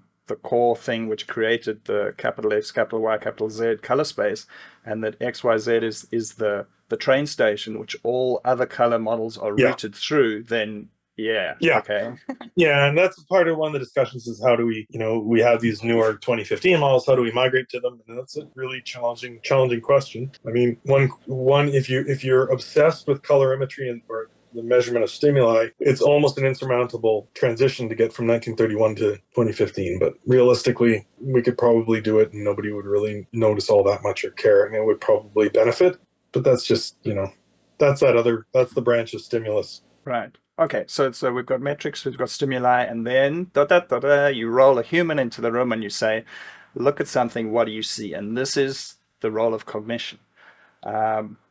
And your short answer was to say that this is a whole different territory compared to the actual territory of stimuli. And I think this is where your entire focus has been, right? Yeah, sadly. I didn't mean to end up there, but that's kind of where you end up having to go there. If you want to make things that form the pictures, you're sort of stuck dealing with these really inconvenient things. Like if you're going to deal with like the energy that's in front of the camera and you want to make a picture of it, you have to make sure that the picture is cohesive at the cognitive level. Although, I probably been rummaging over the surface since my time at university. So I'm going to say it's about 3 decades worth of wondering why pictorial exposure being the key one, why it actually works cognitively. Because it's been, that to me has been my own personal whale hunt, if you will. Okay, so if we're going to gently introduce people to visual cognition, those 3 points I think are really, really, really. I try to always be empathetic to the person who's trying to understand things, and those 3 points for me personally were really important at wrapping my head around a much more tenable approach to understanding what we're looking at. The most significant of which being the increment and decrement, but the other 2 are not to be overlooked because they're really important too, obviously. And then I think it's a useful, having models helps us think. So having sort of like 3 general ideas or 2 general ideas here and there can be very useful for people to at least become more familiar with the ideas and experiment with them and not question their own vision when somebody's telling them that the stimuli measures this and that they're seeing something else. That's real. It's very real. Well, let me introduce it in this way. It says, because you're a human, and because this applies to everything you see, um, and if you're interested, if you're a film professional and you're interested in understanding more about this, then you totally have the rights and the qualifications. Yes. You just don't know the language yet. So Yes. through yourself, Troy, and the researchers that you've assembled some common knowledge about this, and so you can present the following three concepts as a way to start understanding and start researching yourself. It's not to say that everyone will come to conclusion. It's not to say that anyone knows what the quote unquote answers are. But if you would like to head into the realm and of study yourself, then the following is the method, one of the methods, right? Yeah, and I think that that's a really important, like, I think that authors are not in a very good position when they are feeling that they're lacking control. And if some authority is telling you that, in fact, oh no, that stimuli is in fact 100% accurate using my spectrometer, you're being put in a very impossibly awkward position because your cognition is telling you one thing and your meter is telling you something else, and somebody is insisting that is, in fact, this is correct. And you can be compelled to do things that are probably not at your optimal creative form, but also not working necessarily at the your output's probably hindered because of this scientism that's chasing people around. And I think that's a huge problem. We see it a lot. We have people so worried about quote unquote a view transform or a DRT or all the lingo and acronyms and crap. And it's just like making things work and understanding what you're seeing as being a problem should be our first, that should be a high priority item, you know, not getting too caught up with somebody giving you a numerical explanation for something that's not numerical. Oh, it's out of gamut. That's not an answer. That's not telling you why you're looking at that on the screen and why it looks weird. And that is 100% inside of every single image author's license to make a judgment on that. So if somebody tells you that something's out of gamut, that's why it's broken, that's rubbish. Look at the picture and tell, like, it's an incredibly complex and hard question to answer. Why is something that's quote unquote clipped, why does it look bad? That doesn't make any sense. Like, you know, anybody's shot slide film, the majority of the energy in front of the camera was quote unquote clipped, but you could make incredible pictures with it. So what is it about this particular quote unquote clipping? What, in terms of the stimuli, is causing us to trip up? Those are important questions. And those, we have to empower more people to actually feel entitled to at least ask themselves that, not be told that it's colorimetrically accurate. Especially as we're proceeding now, camera's dynamic range is getting bigger and bigger, and it's one of those, like, with more responsibility with more power comes more responsibility. You've now got all that dynamic range, and what the hell do you do with it? In film, would clip it for you. It's deferring a problem. Yeah. That's all that does. Yeah. Because we've never actually solved picture forming, we are just deferring the problem by making sure that we have all, and that only applies to that, again, that one, if you quote unquote expose for a very fixed point. But what if you do a latitude sweep? Well, there's your problem all over again. So the fact is that we're not focused on the right areas in terms of forming the picture. We tend to just defer that to something that I bet you 9 times out of 10, when people open up Da Vinci, they are completely resolve or baselight. They're completely oblivious as to what's forming the picture. And in fact, it's kind of framed culturally as this sort of like thing that happens at the end of the chain, et cetera, et cetera. I don't think people appreciate the depth and breadth of that little sliver that goes unnoticed. Well, I'm really, just in what I teach people now and in the way that I grade now, I'm totally, I don't see any difference between, I don't see it as creative transform, technical transform. I can't see the difference between those two, especially if you take some time and you rummage around on the ACES Central Forum as to, how this ACES 2.0 and the call it negotiations, debates that are going on for some very clever people, very informed, working at the highest levels of our industry. And you can see that obviously, it's a decision by committee, so that everything's a compromise, etc., but how convoluted the result becomes, and the fact that there is no clear split between creative and technical, it's very telling. Yeah, and you're now going to try and introduce a protocol that everybody is going to form a picture underneath, which is like, imagine handing somebody a film stock, and like this is giving way too much credit to the particular model because it's not at all like a film stock. But if you hand a well-engineered film stock and you're saying everybody's got to use this film stock, it doesn't make sense. It's not forward-looking at all. It's not quote unquote the other favorite word, future-proof nonsense. It's none of that. It's problematic from a creative vantage for me to not let people understand what the impact of this thing is on their work. And that's why I draw the attention to pictorial exposure, because that is, in fact, that's the most tangible thing for people to sort of fall into that rabbit hole, is to understand that, like, oh, look, why is it when I look at the light, it's white? Why does that make sense?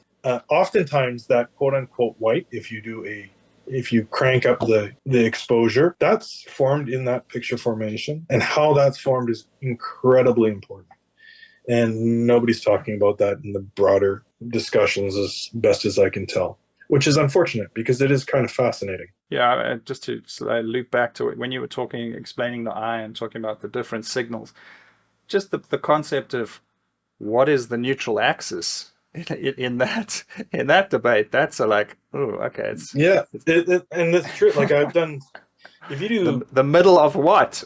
Yeah, exactly. And I've done gradient sweeps where you put a gradient sweep and you just simply change the ground around the gradient sweep and then ask yourself where the middle is. It will pretty much open your mind up to the idea of even figuring out what quote unquote middle is not as easy as people think. And, you can ask 100 very experienced people where the middle is on those gradients. And I promise you that there will be a general consensus pattern. But the idea that you're talking about a middle gray is hilarious, right? Because people are like, oh, diffuse white goes here. It's like, what are you saying? It's complete nonsense. There is no such thing as a point. Imagine looking around your room and saying, what is diffuse white? It's absolute rubbish. It is pure rubbish. Yeah, I think maybe to come to their defense, it has to be like, well, we had to do something. And it's like, maybe the criticism is, don't decide too soon. Don't lock it in too soon, and don't approach it with this scientific or scientism certainty. It's still all under debate, and the fact that we're making pictures to meet where people with this very complex visual cognition system, there needs to be more time and more research. I mean, last I checked, when we used to shoot film, you would go out there and wave around your magic ball and shoot. But that magic ball, like, how many times do students wave around the magic golf ball or pull out their spot meter and then wreck an entire roll of film? You pull it and you go, well, what's middle gray? Well, that's where your first photography experience is like, what am I doing? Like, what am I trying to, and then you quickly learn that it's like, well, it's just, would have been better to call it just middle, because that's kind of where you want the meat and the potatoes of the picture that you're going to form is going to be centered up. But it doesn't really mean that it's middle gray, because if you pull out a gray card and put it out there, it's like you're going to be making people like things when they're not necessarily, that might not be their creative goal. But it is tricky. Like, I think that you bring up a very good point, that when you ask about what the middle is, well, that's a really good question unto itself. And then you think about the fact that it's like completely elastic with all of the other things around in your viewing frustum. That is like, it's perplexingly complex. But those are really good questions, I think. I just wish more people were asking them, Yeah, I mean, the hints of it are there. It is like a quote-unquote like well-designed grading room has certain specifications for ambient brightness, the back wall, the monitor. There are specifications. So it's not like this has not been managed, but there's more to it. Okay, so let's dive into the first stage, which we would say that visual cognition is all about increment and decrement signal. And so that is like the first, would you say it's the first layer, the first thing that the eye does? Yeah, I mean, I preface this with, I do not have a PhD in neuroscience. I have only read papers. Sadly, I've read a healthy number of papers at this point. Too many. And I generally have a pretty decent memory for some of the names, especially because you'll find that they do pop up in repeated patterns through the papers. Mm-hmm. But the increment and decrement signal for me personally, as like, if you're standing on a set looking at a wall, or you're standing and looking at a picture of it, that is really absolutely, that was the serious fault line in understanding that it's like, if you reorient yourself around increment versus decrement, instead of this idea of this like 1, 2, 3, 4, 5 metric of 0 to whatever, Absolute measure, yeah. Yeah, it's so much easier to wrap your head around a lot of the effects that are otherwise absolutely perplexing. So yeah, the increment and decrement signal is really, really important. And in fact, it does appear that there are streams that are passed out of the retina in that increment and decrement manner. So the fact that it's likely that we have these separate streams suggests that they're kind of important, and that they might be enmeshed with meaning and a bunch of other things that are way high up the cognitive chain. But just from the basic idea of looking, it's easy once you're aware of it to go, oh, that is up energy relative to that, or down energy relative to that. And then you go and watch a few YouTube videos from the Hubel and Wiesel experiments and whatnot, and it'll all make a little bit more sense. And generally speaking, there's way more to it, but kind of brighter or up energy will come towards us. We might more often assume that that's something poking out, and things that have got this darker would be sinking in. Yeah, there's definitely some weird connections to depth, and it's like, I would say it's probably, there are some researchers who have focused on that, and there's some really interesting haploscopic fusions where the haploscopic fuse is somewhat ambiguous, but we just generally will say, oh, that's a hole, or oh, that's a thing on top.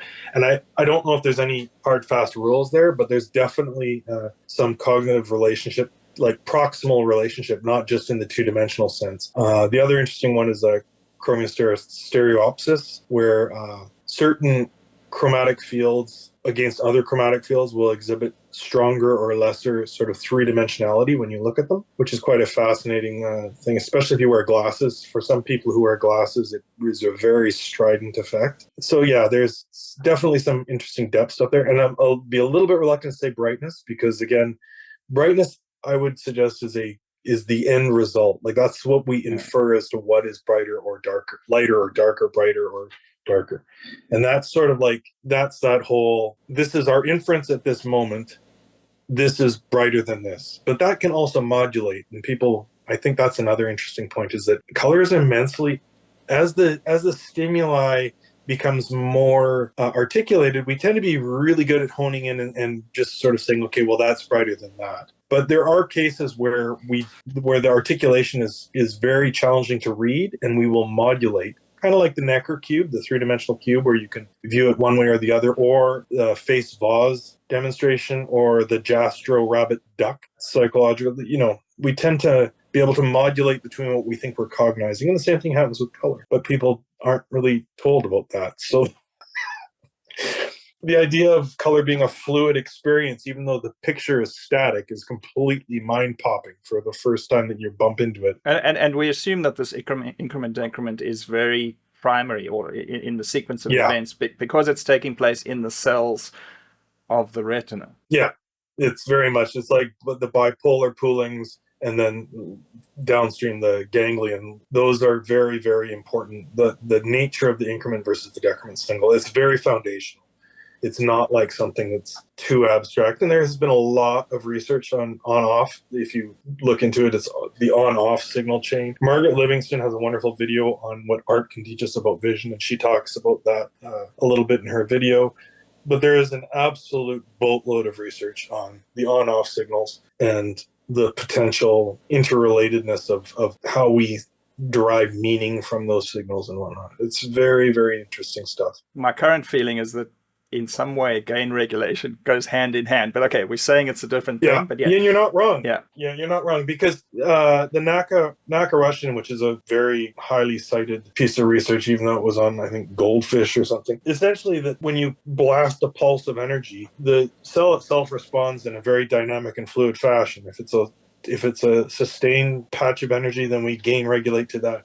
If it's highly variegated, we gain regulate to that. So in other words, the way that the signal is warped and distorted and twisted, that is part of that gain regulation mechanism, just if we use a simple sort of broad scare quotes term. And there's a lot of fluidity in that. And just even our gaze, as we move our saccadic movements around and fixate, can influence the nature of that gain regulation. So that's a really complex part of the puzzle that we don't really have a handle on. And again, looping back to Stockman, he's well aware of the gain regulation, which is why it's very challenging to derive a luminous efficacy function, because as we move around, all of the totality of the proximal stimuli field is considered in our vision. So it's very tricky to overlook the fact that we have this sort of slow gain regulation, which we could call chromatic adaptation, for example, would fall under that category, or contrast adaptation. I'm sure if you've ever edited pictures on a display like colorists do, and you do every day, if you you can probably head into a contrast hole, and then you go have a cup of coffee and you come back and you're like, goodness gracious, like everything is suddenly too jacked up. Or you look at something that was perfectly acceptable in the next cut and it's totally not looking, it's looking like newsprint or washed out. These things are really tricky to track. I find sharpness is that. It's like, it literally is a sticky eye candy. You put some sharpness in and you think, whoa, this is cool. But after 5 minutes, that becomes normal, and you could jack it up a little more, and that would feel cool. You know, it's crack cocaine, but it just draws you in, and you lose track 100%. Of where. That's the gain regulation at work, and that's kind of the fascinating part about it too. Because if you think about black and white cinema, we could create a very high contrast picture, and all of these complex things, like if you hold up in a black and white high contrast picture, quote unquote high contrast, because I don't actually know what that is. If you hold up a diffusing milk glass, we would still read the gradients in that high contrast picture and know that there's this form that is in front of this other form. So these dynamic gain regulation is critical here, because that's the way that it allows us to infer that we are in fact holding a form up to another form. And if we go all the way down to like 2-bit or 1-bit, we would actually lose the ability to express those gradients in the stimuli, and as a result, the cognitive result would also suffer. We might lose the sense of that milk glass. It might just turn into like a white square or something like that. It's no longer read as being A in front of B. It's read as just this form of A. So it's a really tricky thing when we are talking about color, that gain regulation. A wonderful, wonderful example, as much as I'm not a huge fan, is Saving Private Ryan at the very beginning for the first 10 minutes. The audio engineering in that film, in those first 10 minutes, are essentially a masterclass in gain regulation, because the sensation of loudness is entirely fabricated by the ebbs and flows of what they've chosen to surround those moments in. It's absolutely brilliant. If you just watch it for the sound engineering, I think most folks will get a newfound respect for gain regulation, because it's actually mind-blowing how carefully crafted that is and how brilliantly executed is for the sensation of loudness. Right. It's just the beautiful use of hills and valleys in the old artistic classical sense. Excellent. I'll check it out. Okay, something that's probably close to people's hearts now, film professionals, this kind of demonstration which gets pulled out. SDR bad, HDR good. Oh God, yeah. Look, shiny light, brighter than old, must be better, right? Yeah. That's big box salesmanship for sure, right? Jack the screen up to the brightest. And then essentially you could even say that's probably Gilchrest doing his staircase Gelb thing, right? You make your one display bright, now that's going to be your white anchor, quote unquote. Yeah. Everything else becomes a gray. And it's such a, if you know that the eye is not a camera, you're already on an awfully precarious surface to be making any sorts of claims like that. Yeah, I mean, an hour later into an HDR film, you know, unless, like you're saying with Private Ryan, that people are using this extra dynamic range on the monitors to sometimes show a very low contrast image and then suddenly use the dynamic range. And sure, HDR is better for that. It's got wider primaries if you need them, all that good stuff. But to just take the same image and within 1 second flip between SDR and HDR. It's a bit of a foolish proposition. Well, it is also overlooking gain regulation, because even if you and I say, okay, let's make it brighter, well, newsflash, our biology doesn't go brighter.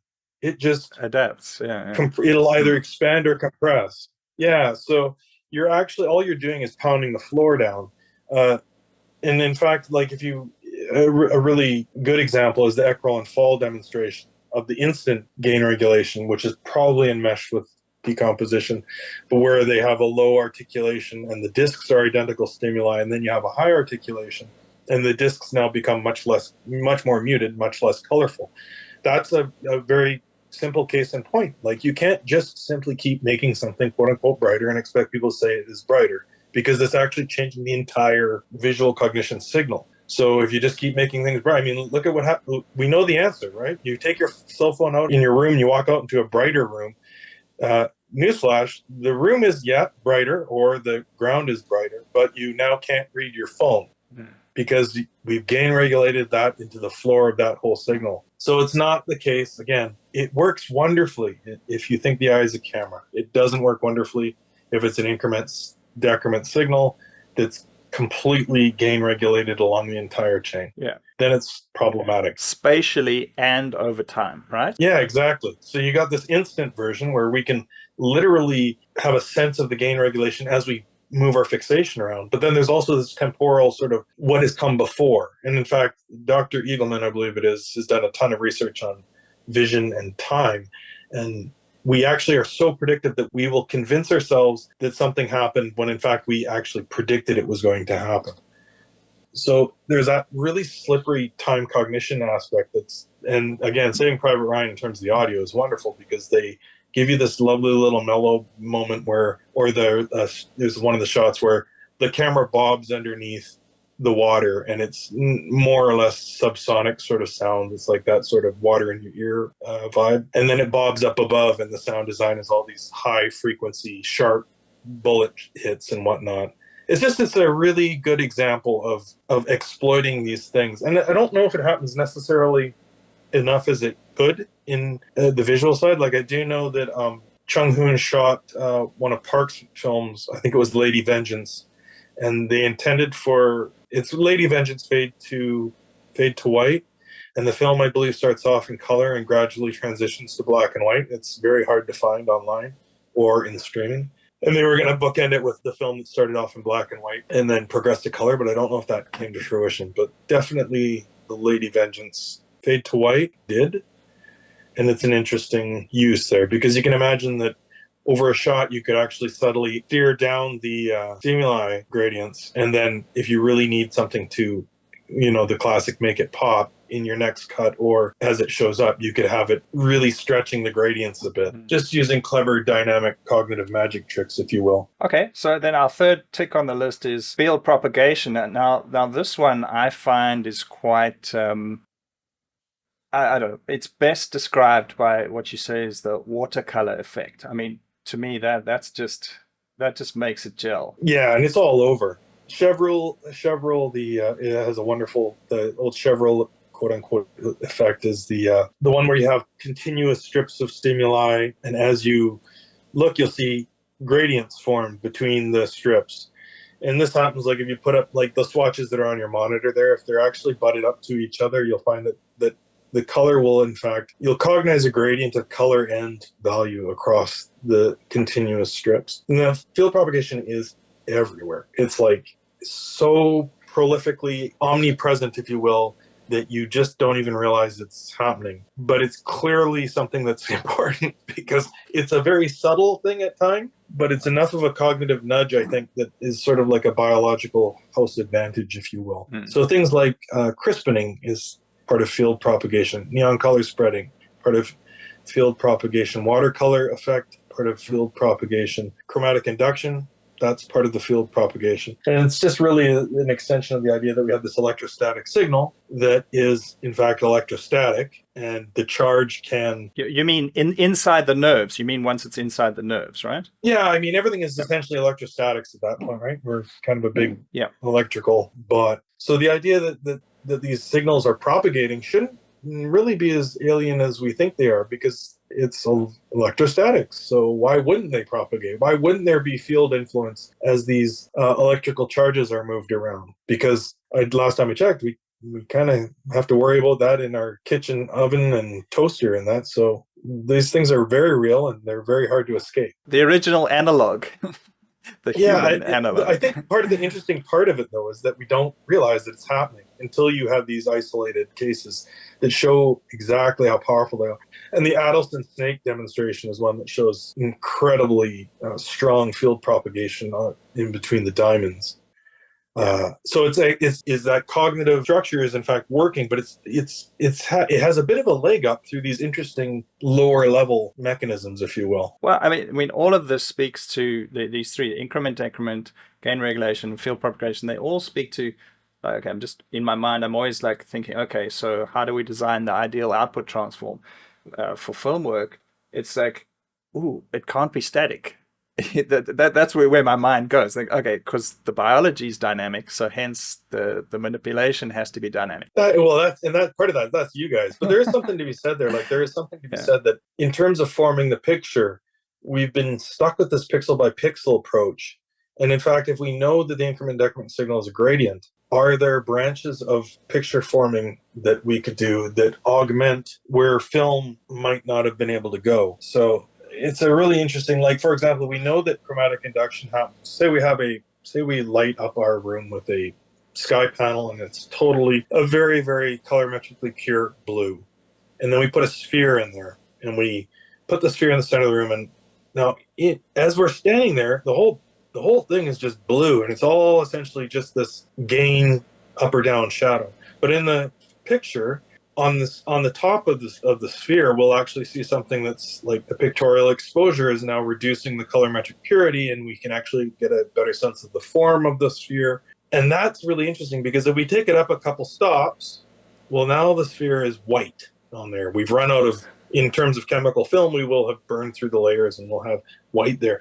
Well, that's a problem, because if the surrounding dyes are telling us that it's blue, we know through chromatic induction that we're going to end up with a complement in that now null signal.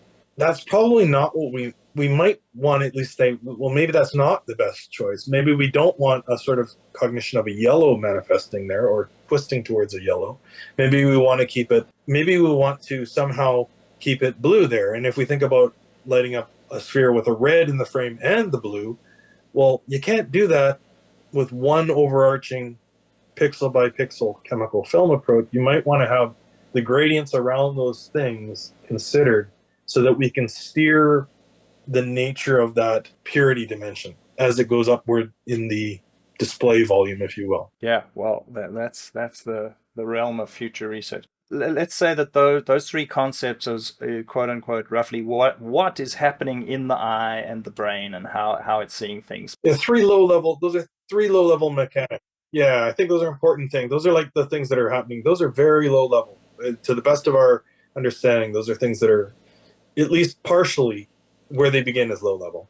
Certainly there's can be top-down influence on the gain regulation and steering all of that. But okay, but then we actually need to make a decision, like, what am I seeing? And there's like, oh, this square is on top of that square. I'm in a room. The ball is concave or convex. There's kind of the meaning that has to be added. So here you have roughly given, again, three I guess stages: form decomposition, form computation, and form assignment. So could you take us through those? I mean, there's a lot of direct relation to the three mechanisms, right? Yeah, I think it's nice to see. Now, again, I get yelled at by one of the PhD folks who I chat with, who always insists that you can't think of the biology as a serial set of events, because that's not what it is. So that's the caveat up front. But I think in any given, what we could say is that there's a bit of a cognitive volley that happens where you sort of like, oh, that's a circle. Oh, that circle's on top of this circle. Oh, this circle is darker. That sort of like, if we break that down, there's this interesting sort of it almost has to be sort of a serialized order. And it has some interesting implications. So the idea of form decomposition is that, given that, again, everything's the old increment versus decrement, at some point we have to cognize the shape or a form. And that doesn't mean that it has to be a continuous form, like a swatch, like the famous Kanizsa triangle, which is it's not a fully enclosed form, but we do cognize a triangle. And the idea is that we can generate shape, but not necessarily ascribe color. And that's a pretty interesting I think it's Dr. Livingston talks a bit about the dorsal versus the ventral stream. So there's like the dorsal being the where system, and I believe she said the ventral sort of like the what system. The idea that we sort of are initial sort of thing is that we're not even concerned with the color yet or the proximal order or something. We're just trying to sort of get an idea where the shape is. And that's sort of the idea of the form decomposition. And that's entirely gradient based, which is why when you start thinking about pictorial exposure, and you think about this out of gamut thing where you have this red light that suddenly looks like a shape. Well, that's actually the form decomposition. That's the picture formation botching up so bad that you're now cognizing a form where you shouldn't actually be cognizing a form. You expect this to be a continuous part of something else, like a beach ball underneath a sheet of glass or something. But because our picture formations are pooping themselves, we end up creating forms in our picture that we don't intend to. There's sort of the implicit agreement that the author of the picture does not want to have a hole punched in through a sheet of glass that the beach ball is behind. So that's the idea of form decomposition. Just loosely sort of like figure out the shapes, figure out the regions, and then build up from there. Yeah, just as a little sub note there, I mean, you said we decide what color it is, and I'd like to just remind people that color could be black, gray, or white. It's not color as opposed to gray. The total assignment, obviously it's all relative, it's all increment, decrement. Yeah. So literally it's just this. And the other thing I'd like to say is that the eye is constantly roving. So this idea of one linear decision that gets decided and that's it, done, written down, sign the contract, and never change it. We change our perception minute to minute. Yeah, and it's a really simple way to visualize that is things like the Hermann grid and their variations, where as your fixation dots around, you'll cognize little dots in some regions, or you'll cognize darker things. Because again, the articulation of the cells in our retina are that log polar map, so the gradients are different. So as we move, we get a very different sensation as we move around. And somehow we're stitching all of this into a cohesive, more or less cohesive continuous whole, which is kind of mind-blowing unto itself when you think about it. But yeah, and black is a really good one because people say, oh, it's black, and I think display black. But it's actually like, you put a black hole in your backyard and you put a sheet of glass between you and the black hole and you breathe on that sheet of glass, that black hole is no longer black. As terms of the stimuli, it's actually lifted. But you still will cognize, interestingly, you'll be able to assign blackness to that black hole in your backyard. Just as a total tangent, there was just something, first 20 years of my career, I was in South Africa, which is by and large high altitude, thin atmosphere, and bright, bright, bright sun. And because angular sun, because of the latitude. Then I moved to Taiwan, which is high humidity down at sea level, and it like all the okay, you're saying hold a sheet of glass in between it, but actually it's the atmosphere is the stuff is different stuff in between you and the subject and everything.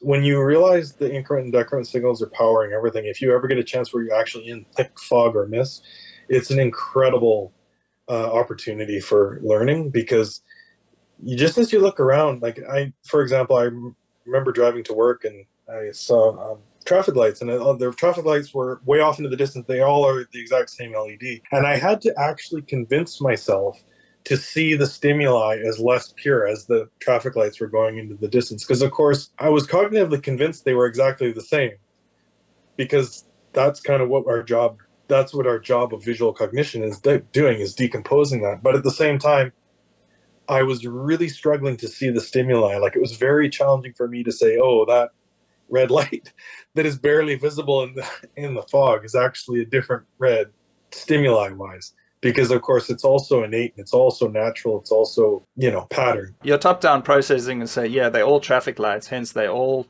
the same red. Well, I would go further. That this form decomposition is exactly why I think it goes further. I think there are in fact mechanisms at work that are in fact delivering signals that we're comparing internally and saying, yeah, that's pretty close to being the same. Right. Yeah, if you think about a pictorial exposure, just to loop back, and it's a good example of this. Imagine if you and I shoot a classic shot in the mall, and we open up the back of our camera and we expose half the film sort of in a gradation, so we're fogging half of our film. We won't look at the picture and go, this is actually the woman's red coat in that thing is actually textured with a gradient. In fact, we'll compute the gradient out and go, that coat is continuous. And that's part of this whole why it's important, I think, to think about form and assignment of color, because that's what happens when we're looking at these pictures.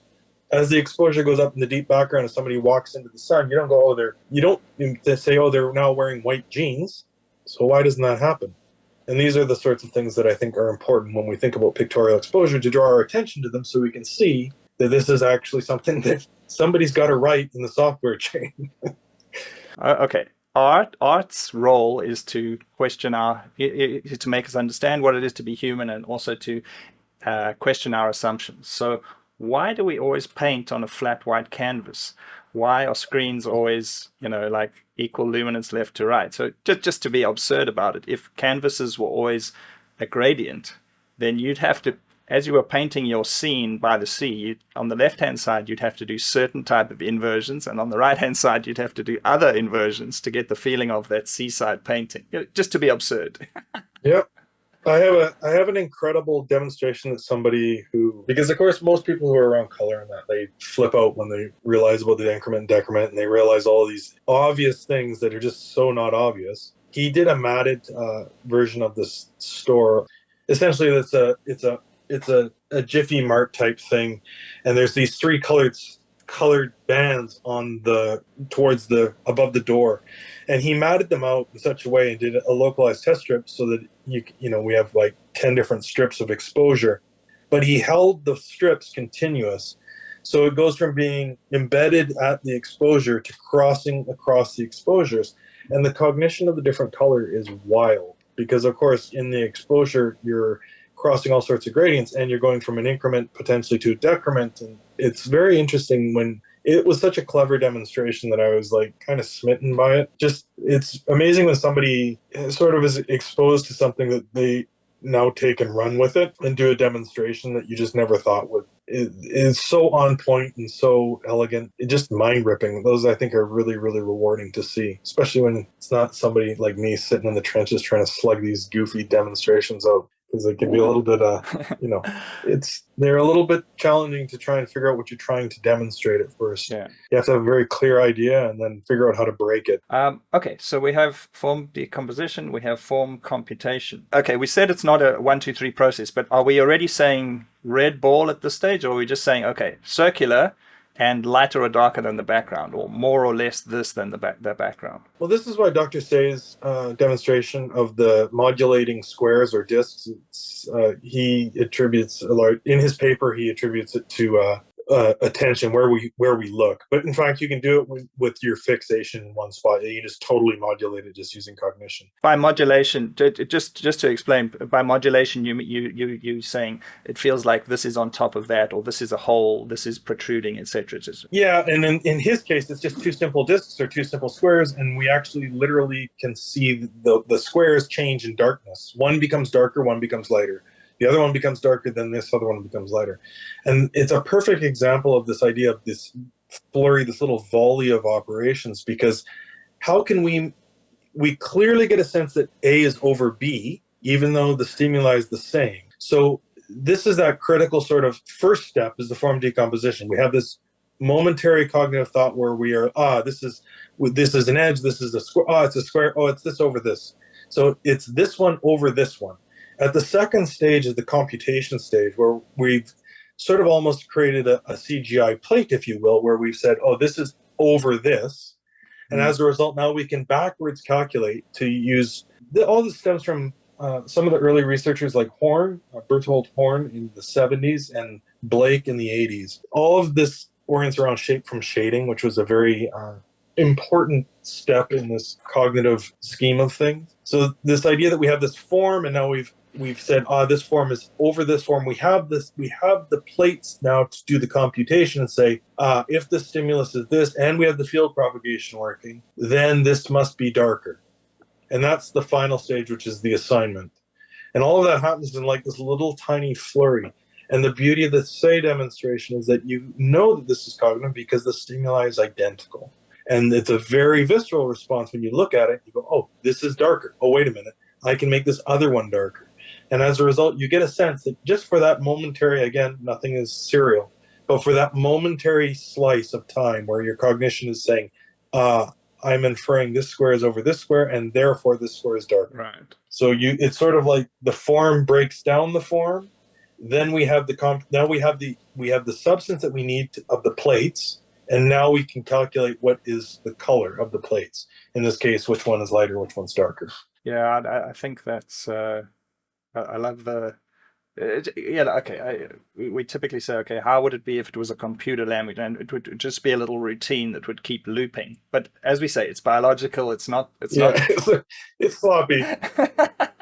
But it is nice to have a little bit of like, I do find that even though these are probably horrible, gross oversimplifications, I am pretty confident at this point that if you know that the sort of the three mechanics, that the field propagation, the increment, and the decrement, etc., and then you also kind of know that there's this like form decomposition happening. Most folks, even though they haven't really been like reading a ton of research on it, can probably rationalize a lot of what they see through somebody like Dr. Kitaoka's illusion feed, for example. There's a lot of the things that he riffs on that can be explained very, very simply using a lot of the sort of three basic ideas, right? The gain regulation, the field propagation, and the increment and decrement signal. Those are he's done a lot of those face demonstrations that usually get like 20 comments on each one, where somebody's like, it's hard to believe that one face is white and the other one's black because the stimuli is identical.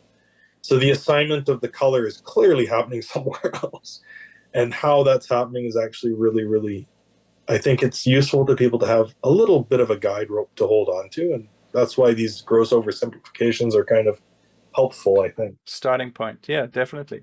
Also, I'd like to just chime in again and say that we think of these as tricks, or like they're the 1% situation. But my current feeling is that they're simpler images, yes, but they're actually showing you the 99% bingo of the process of your visual cognition. They're not just a thing that only happens once in a time. They've been constructed, sure, to show you the 99%, not the edge case 1%. Yeah, exactly. And that's exactly the way that I like to think. I think that calling these things illusions is totally misreading they're beautifully executed slices of broader mechanisms that are always at work. You can't turn them off, that you take for granted because we're so used to just sort of seeing into things, or seeing as Wittgenstein said. It's too easy to get caught into the cognitive part without appreciating from the picture side, again, where this ties in, that it's an assembled surface. It's an articulation of stimuli. It's like a painting. That doesn't just happen by accident, as anybody who picks up a paint and some brushes knows. It's really hard. Sure, you have a camera do it, and it's a little bit easier to get the shapes better, but the essence of painting isn't lost in digital electronic cinema. It's still the relationship of those gradients. It's still the relationship of the cognitive signals.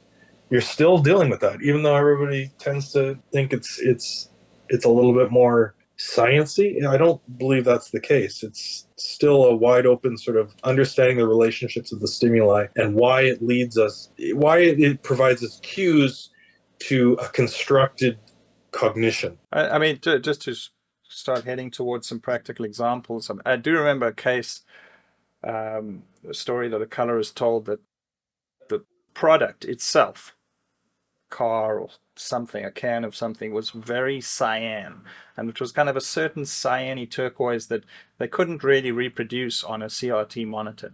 So what they ended up doing was isolating the product, leaving it where it was at its maximum, and then taking everything else minus cyan, everything else nudged towards red, and hence the product looked even more cyan. Yeah, that's exactly the sort of and that right there is field propagation working and decomposition. Because the field propagation, we know, again, if you go minus cyan, we go red.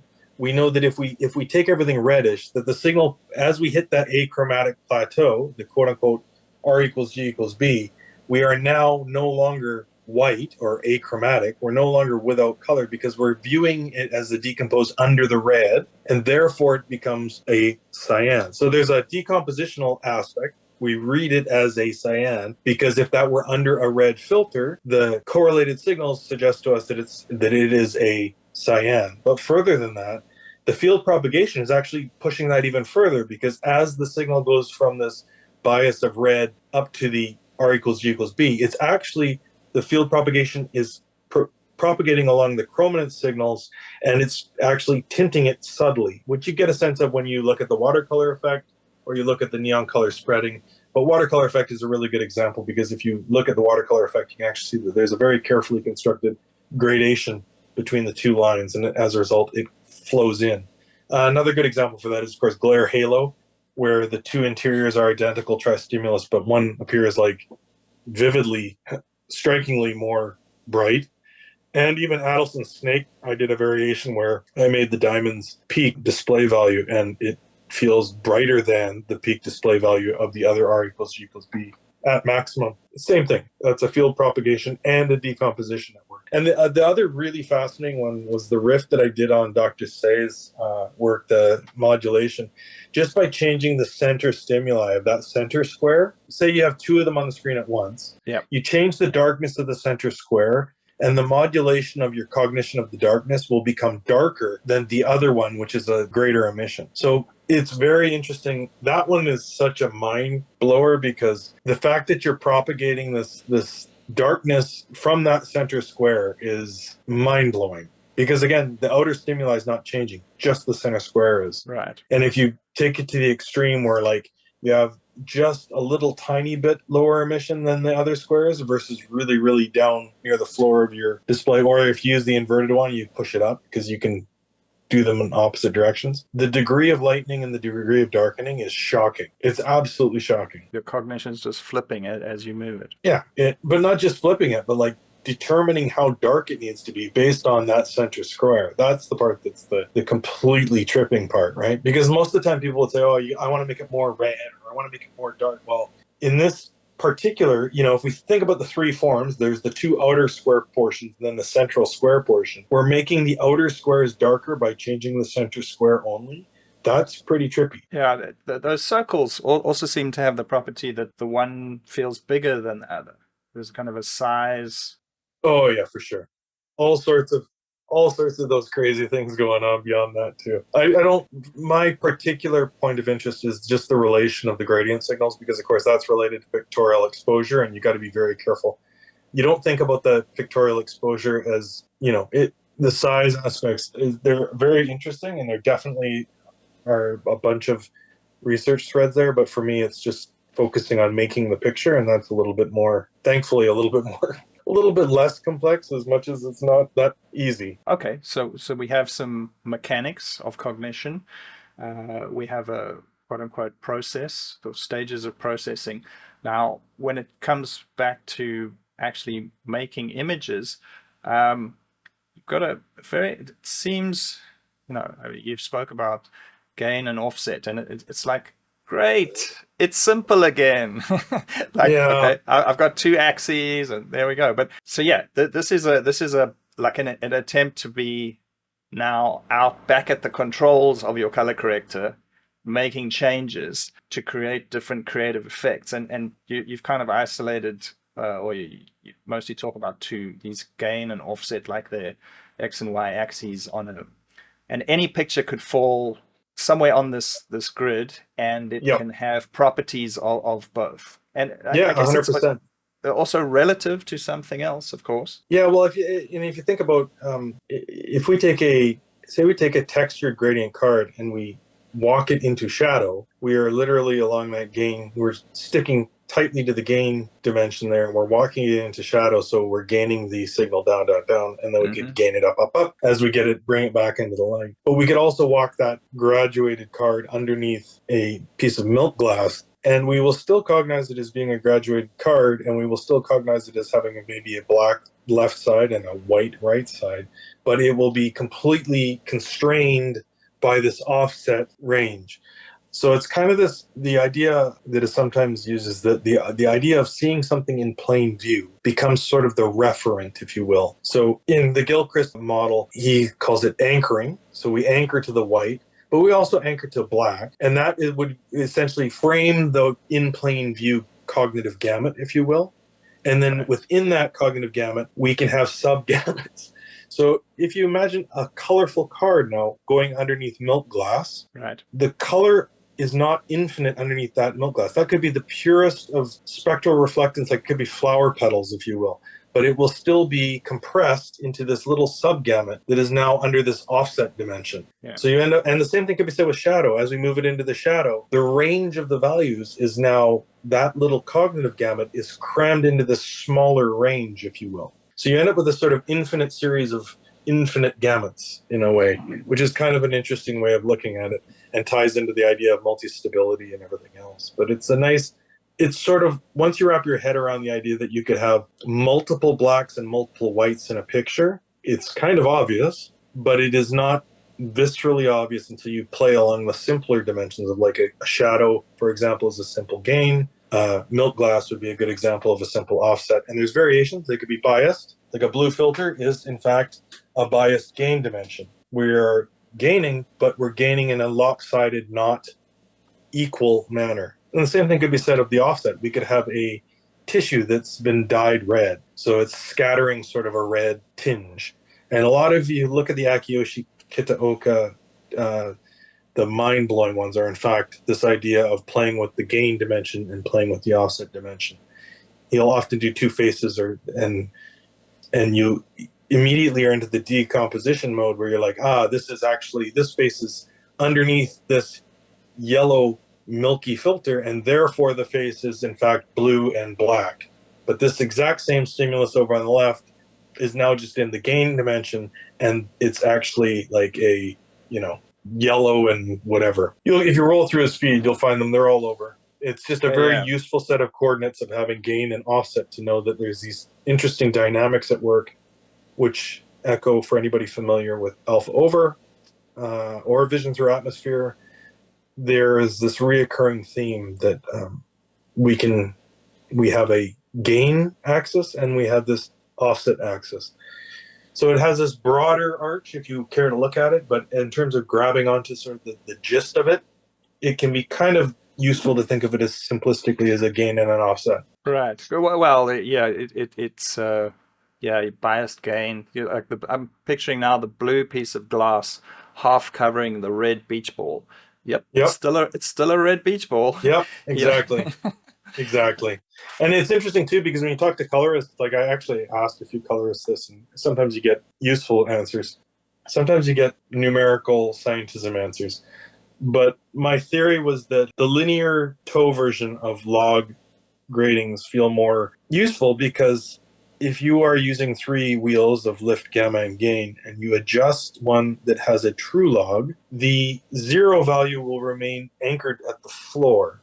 And of course, at a certain point, the gradients will become like our milk glass. Instead of what we actually expect, for reasons that are kind of trippy, the black actually should lift, because if it doesn't lift, it creates a hole.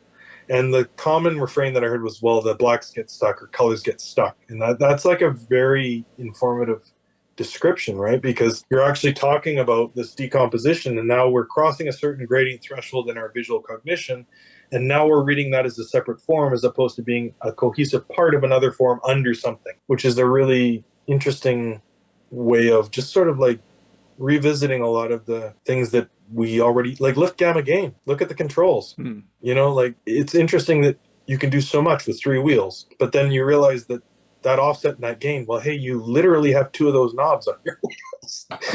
In an interesting way, there's this direct, unsurprising sort of evolution there. Yeah, I mean, just to it's a point of terminology, but often the effect that you're describing as offset is best portrayed in a non-color managed situation by the lift wheel, because Yeah. it pivots on white. It doesn't just do Yes, this correct. weird ass clipping and all that stuff. So if Correct. people want to play with it, rather use the lift. Yeah, sorry. When I say offset, it's that I'm echoing Thatcher there. It's the linear offset, literally an addition of the energy. Right. And that's kind of where it's useful to think of like a linear signal. If you just have an energy, say we have 10 units of some stimuli. If it's a reflection, like if we're looking through a bathroom glass door and it's just a sheet of glass, if there's energy coming from the window entering and it's reflecting on the glass, it's literally an addition. So whatever the energy is of the window is addition. There's no gain. There's no occlusion because it's not actually blocking anything. It's just an add on top of the surface.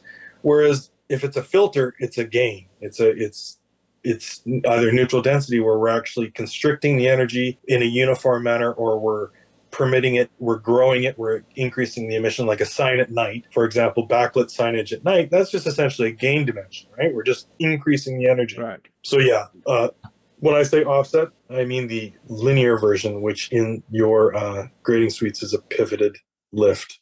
Right. Fulcrum at 1. I guess Gilchrest is clapping because that would be like your quote unquote white, referent gamut anchor. Okay, just in terms of image makers, I think if you can take all of this stuff on board, the one thing to get over is, I mean, whether this is a sign of maturity or however you're going to take this, obviously you can still go crazy and push the limits, but the tools are getting better and better. They're allowing us to make huge, drastic changes inside the image. But what's holding us back now is our visual logic. Like, does that look right? Does it, like, oh, it's breaking. So it's so interesting that there's this kind of, yeah, I've got new tools, I can go crazy now. No, you can't actually, because there's the visual logic is holding you back. I think I find that quite interesting. It's an antithesis to the bigger, better, faster. Like, let's go out in all directions. It's kind of a saneness or a calm, like, rationality that comes to image making. I kind of feel it's something like that. It's the forward versus backward directionality of the thought in my mind, right? Because people tend to frame things from, oh, I've got this BT 2020 display and it does 1,000 nits, like my QD OLED, and I'm like, what's the territory though? The territory is visual cognition, and it does not care that you have a BT 2020 display. It is constantly just trying to figure out what the hell the stimuli means. That's its job. And if there is that, if we change the directionality of our I think we're going to be in a far superior spot to understanding, because there's no HDR mode in our visual cognition. It hasn't changed. The number of people who tie themselves in a knot. I remember when they first learned about, the computer display is nonlinear because human vision is nonlinear, and inevitably, I've had a few people say, oh, it's nonlinear, and therefore I was like, okay, great. Why don't you wear a TV monitor out of the house then? Because if you needed the monitor to warp things non-linearly so that you could see it, then you probably need those goggles everywhere, right? Yeah. But in fact, you don't. So these little misunderstandings that accumulate into bigger problems, I think it's liberating to just think it's all about visual cognition, and visual cognition does not have an HDR mode. It's not like a camera. So a lot of the nonsense rubbish that's peddled out there can often be grounded just by saying, okay, great, where for example, when somebody says, oh, we 1,000 nits, okay, great, where is the cell that measures 1,000 nits in our retina? Just point at it on the doll and I'll agree with you. Okay, so useful things for people making images, and this applies to painting, so it's nothing new, right? It's like, as the image comes up, we want to lead the eye. We want to do what the person should see first, and what the person should see second. Main detail, main takeaways, then other detail. And I kind of have this image in my mind of, like, there's a bright person standing in some sunlight, and the background is generally darker. So our eye would jump to that as detail number one. But then over on the right-hand side in the shadow, there's some localized sharpness or contrast that over long, if it was a 1 minute shot or something, our eye would wander there and find some detail. So I find this also very interesting. You spoke about localized gamuts. I think that's also very interesting in terms of image creation, like creating little areas of interest and ratio them to the global area. That's contrast, the contrast ratio locally versus the contrast ratio globally in the image. I think that's a very productive way to think. Yeah, well, it's a funny thing, right? Like I've been asked about brand identity color and that, and I was just like, oh my goodness, this is a rabbit hole. Do I even want to say what I think about it? Because of course it's like you take this Coke can red, right? And then you say, okay, we're going to obsess and we're going to say the Coke can red, it has to be sRGB, blah, blah, blah. Yeah. Okay, great. What happens when we push that Coke can into the shadow? Do you want your colorist to bump that Coke can back up to that value? Well, no. Well, why don't you want that? And then it goes on and on. Well, we put the Coke can next to the green watermelon. Do we want the Coke can to be? And in truth, that's kind of what our cognition does, right? It's very, very adept at making a guess as to sort of like what something is lighter or darker, and it's not a fixed thing. But brand identity colors are so foolish because they remove the context of the totality of what you're looking at. In fact, your brand identity colors that obsess about the brand identity color will in fact make the wrong color appear. Because again, color is not stimuli. It's a no-brainer. Once you think about like simple things like the gain dimension or the offsets, and then you think about bias gains and bias offsets, then you think about all of the energy interaction that could be going on in that Coke can, you don't want that Coke can to be brand identity color red. Or just key it straight on top. That'd be the exactly. Just move it around like a sticker. Or I've got another idea. You got Vanta black. Why not make Vanta red? So basically, any light that hits it gets turned into pure red laser. Yeah, what about that? And you can do that in your edit suite. It looks wonderful. It's really in fact, you could probably just do some mumbo jumbo gamut clipping and have something like that up here. Yeah. It's pretty fun. What I had here in our just like discussions prior, I had some examples of images. Like I don't know. I guess I could maybe put some of these online and see if I get my hand slapped, and I might have to take them down if I could maybe get some images from movies. But like in this gain and offset cognition of things, like the astronaut repairing a spaceship in full sun against the pitch black star field in mostly black, but with a few stars twinkling. That's kind of very high contrast. So in our gain versus offset domain, that would be kind of in sort of one quadrant or in one area. But then it's highly gain, unless you're going to get flaring off the astronaut's white suit and the lens or something, then that would be an offset over top of the black. And interestingly, if there was flaring, you would still cognize the depth of space as black, even though it's not black. It's some other tint of gray. I guess if we saw through their visor and their breath was misting up the visor or something, we'd have these. Same thing. You still view the fact that you can see a continuous form underneath the visor of the face. That is an incredible computation. And that is, in fact, where we have to be careful about the gradients that we present as stimuli, because those are cues, right? It is very much painting. Just that in the modern digital era, there's been so many mistakes and so many brutal. Like I'm convinced in 15 years that the next generation of kids are going to look back and go, "What a bunch of basket cases," because it'll all be obvious to them, right? Yeah, and I think I'd encourage people to just think of examples of typical image. So the ones I had listed was like fog has rolled into a forest and you're shooting in the twilight, or like you give the example of like an alien ship, like in Close Encounters of or something like that. The alien ship is coming, this beam of light coming down, and everything's blowing out. That's a really interesting one, because again, if we were shooting that, unless we filled the room with atmosphere, it would just be really bright. It would just be a really bright light. That whole attenuation of the colorimetric purity, that was chemical film. That's that exposure dimension. That's that purity dimension. And that's the thing that's not in front of the camera, and yet we read it absolutely effortlessly. So why isn't it just as simple as saying, in my node stack, I should just put a as things get brighter, they desaturate, and at peak white, I'm at zero saturation. I think that it's a great thing, and everybody who's ever built a picture formation up from the ground up, I'm sure you have probably dabbled. I'm sure, like I've boy, I don't even want to talk about how long I've been doing that. It's a learning experience, and you realize very quickly that what you thought was simple is not simple at all. It's tricky because I think if you just think it's about desaturation, you're never going to find the essence of what the hell's working there. So people will typically do these things, and there's a count, like I think the Kronos came with the PBR thing.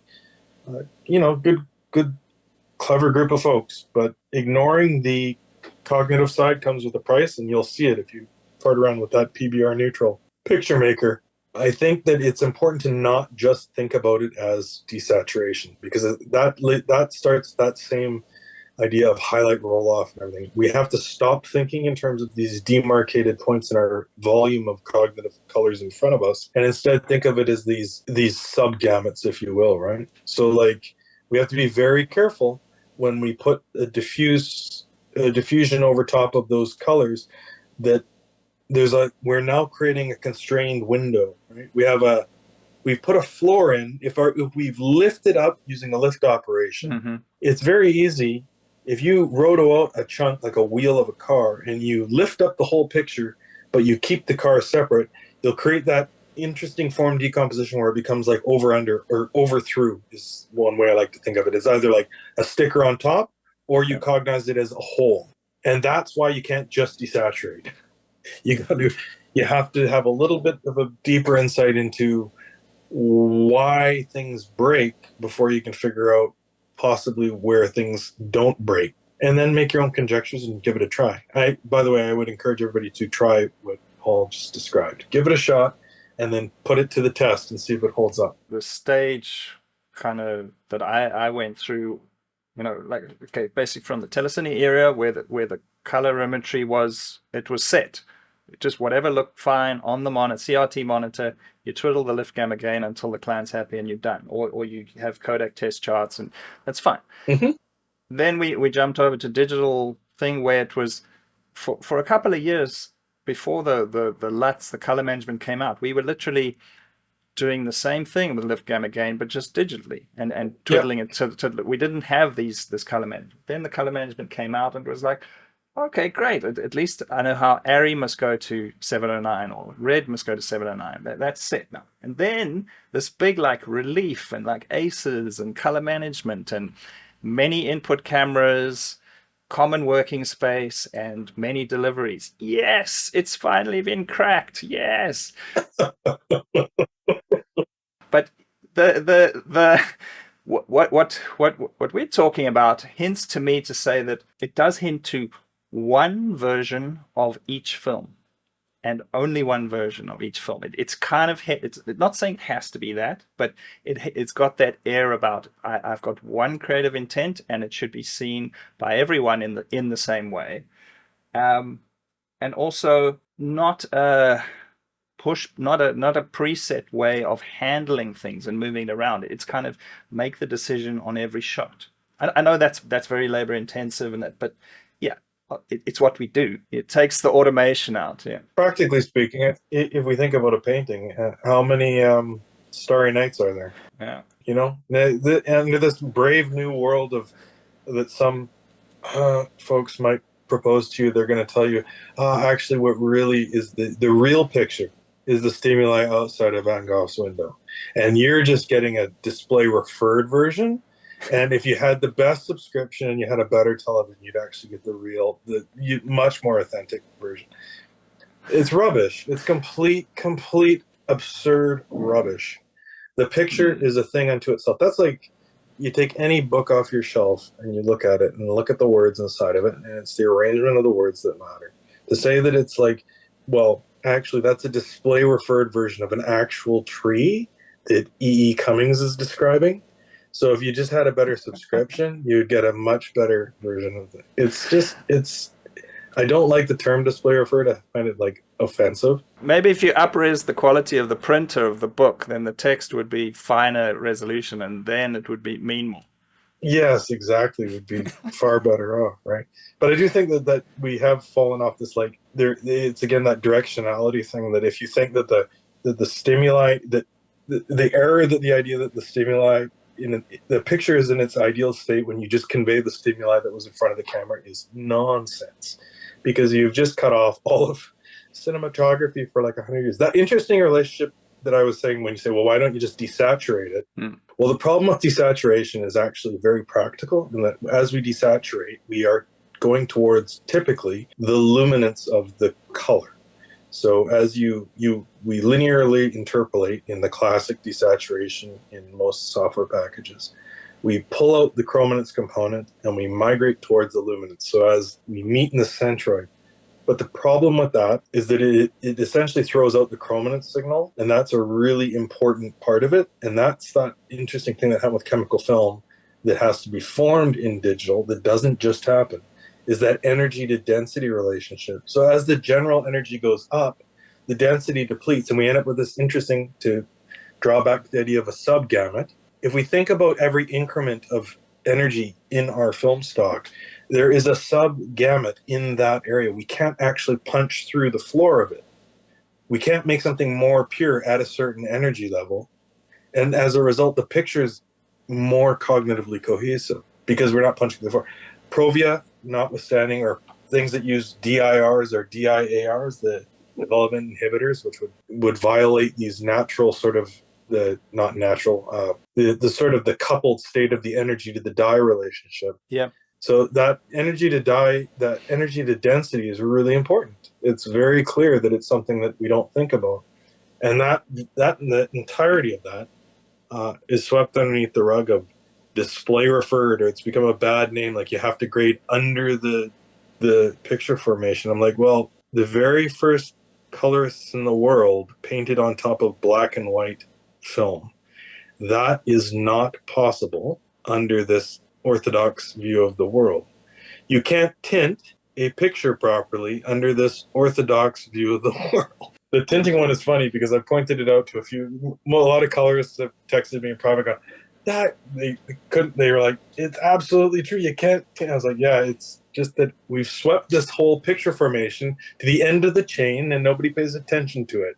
They just think it's this technical transform, and it's like, no, it's absolutely crucial. It's creating all of the pictorial exposure. Yeah, the version, one of the iterations of this saturation to peak white was, unfortunately, it was just a luminance key, but what it was keying to was a RGB mixer that set for all three channels equal, 33% of red, green, and blue input. So it was kind of somehow just a very crude way of trying to say that, okay, we're getting to this neutral density, but yeah, it's the same effect. What I was also going to say is, like, have you ever tried to desaturate something in Photoshop? You get a very different result. Well, yeah, there's that whole, I mean, there's the by the book.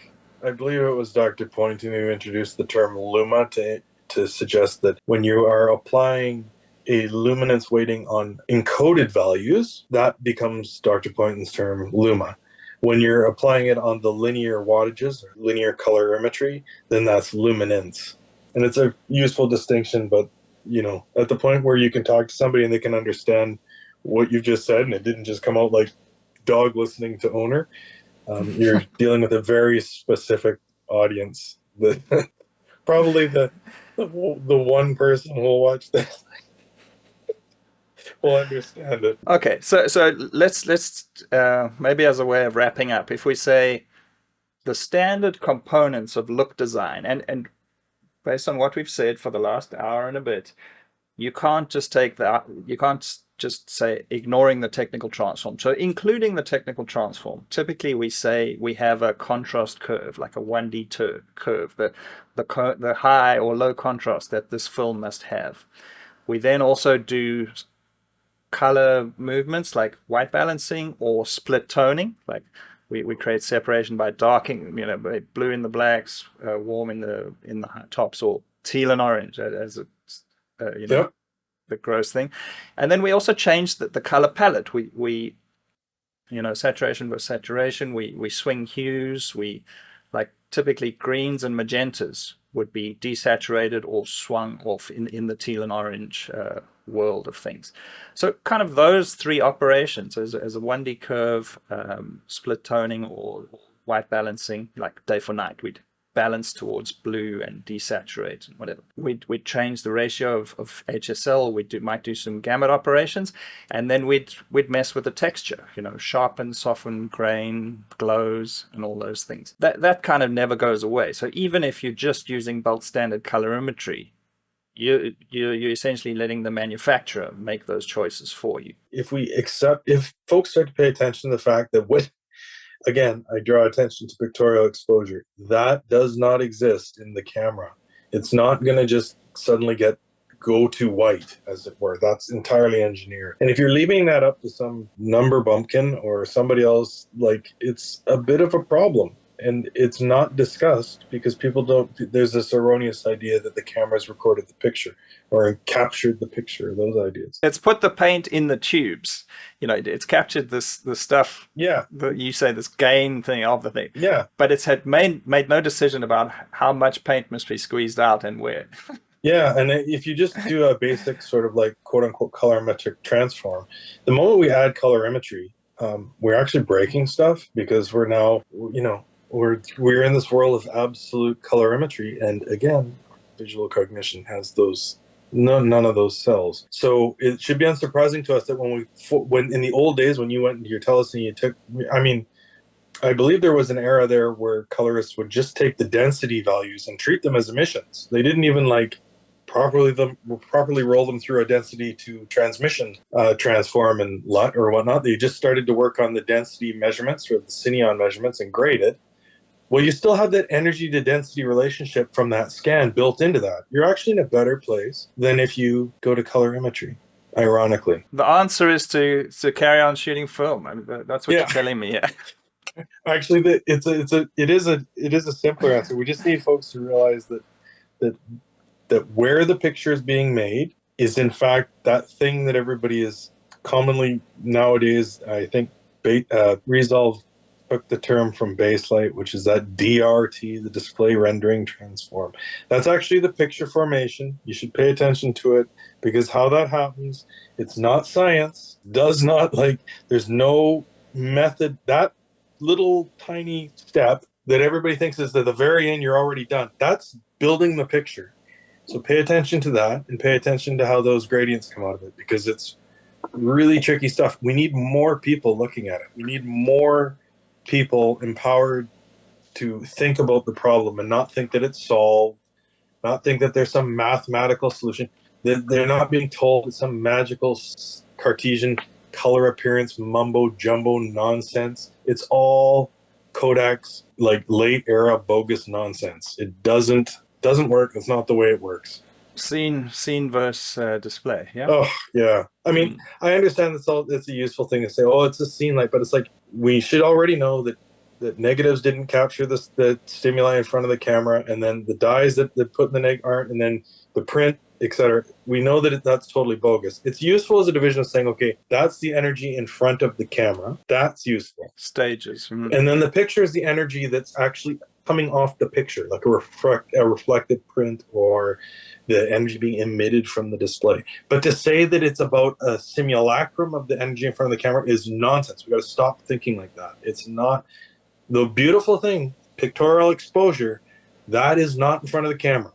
Just not. So if we can focus on that, we'll get more minds thinking about how that picture's formed. And thankfully, 15 years ago, I was bumbling around doing this in the dark, and there was nobody online that was talking about it. And thankfully, there's a lot more people talking about it now, so things have improved quite significantly. So there's that. Yeah, I think just with more people appreciating that a lot of the assumptions people make about the curves and whatnot, it's just the dynamics, they're incredibly complex.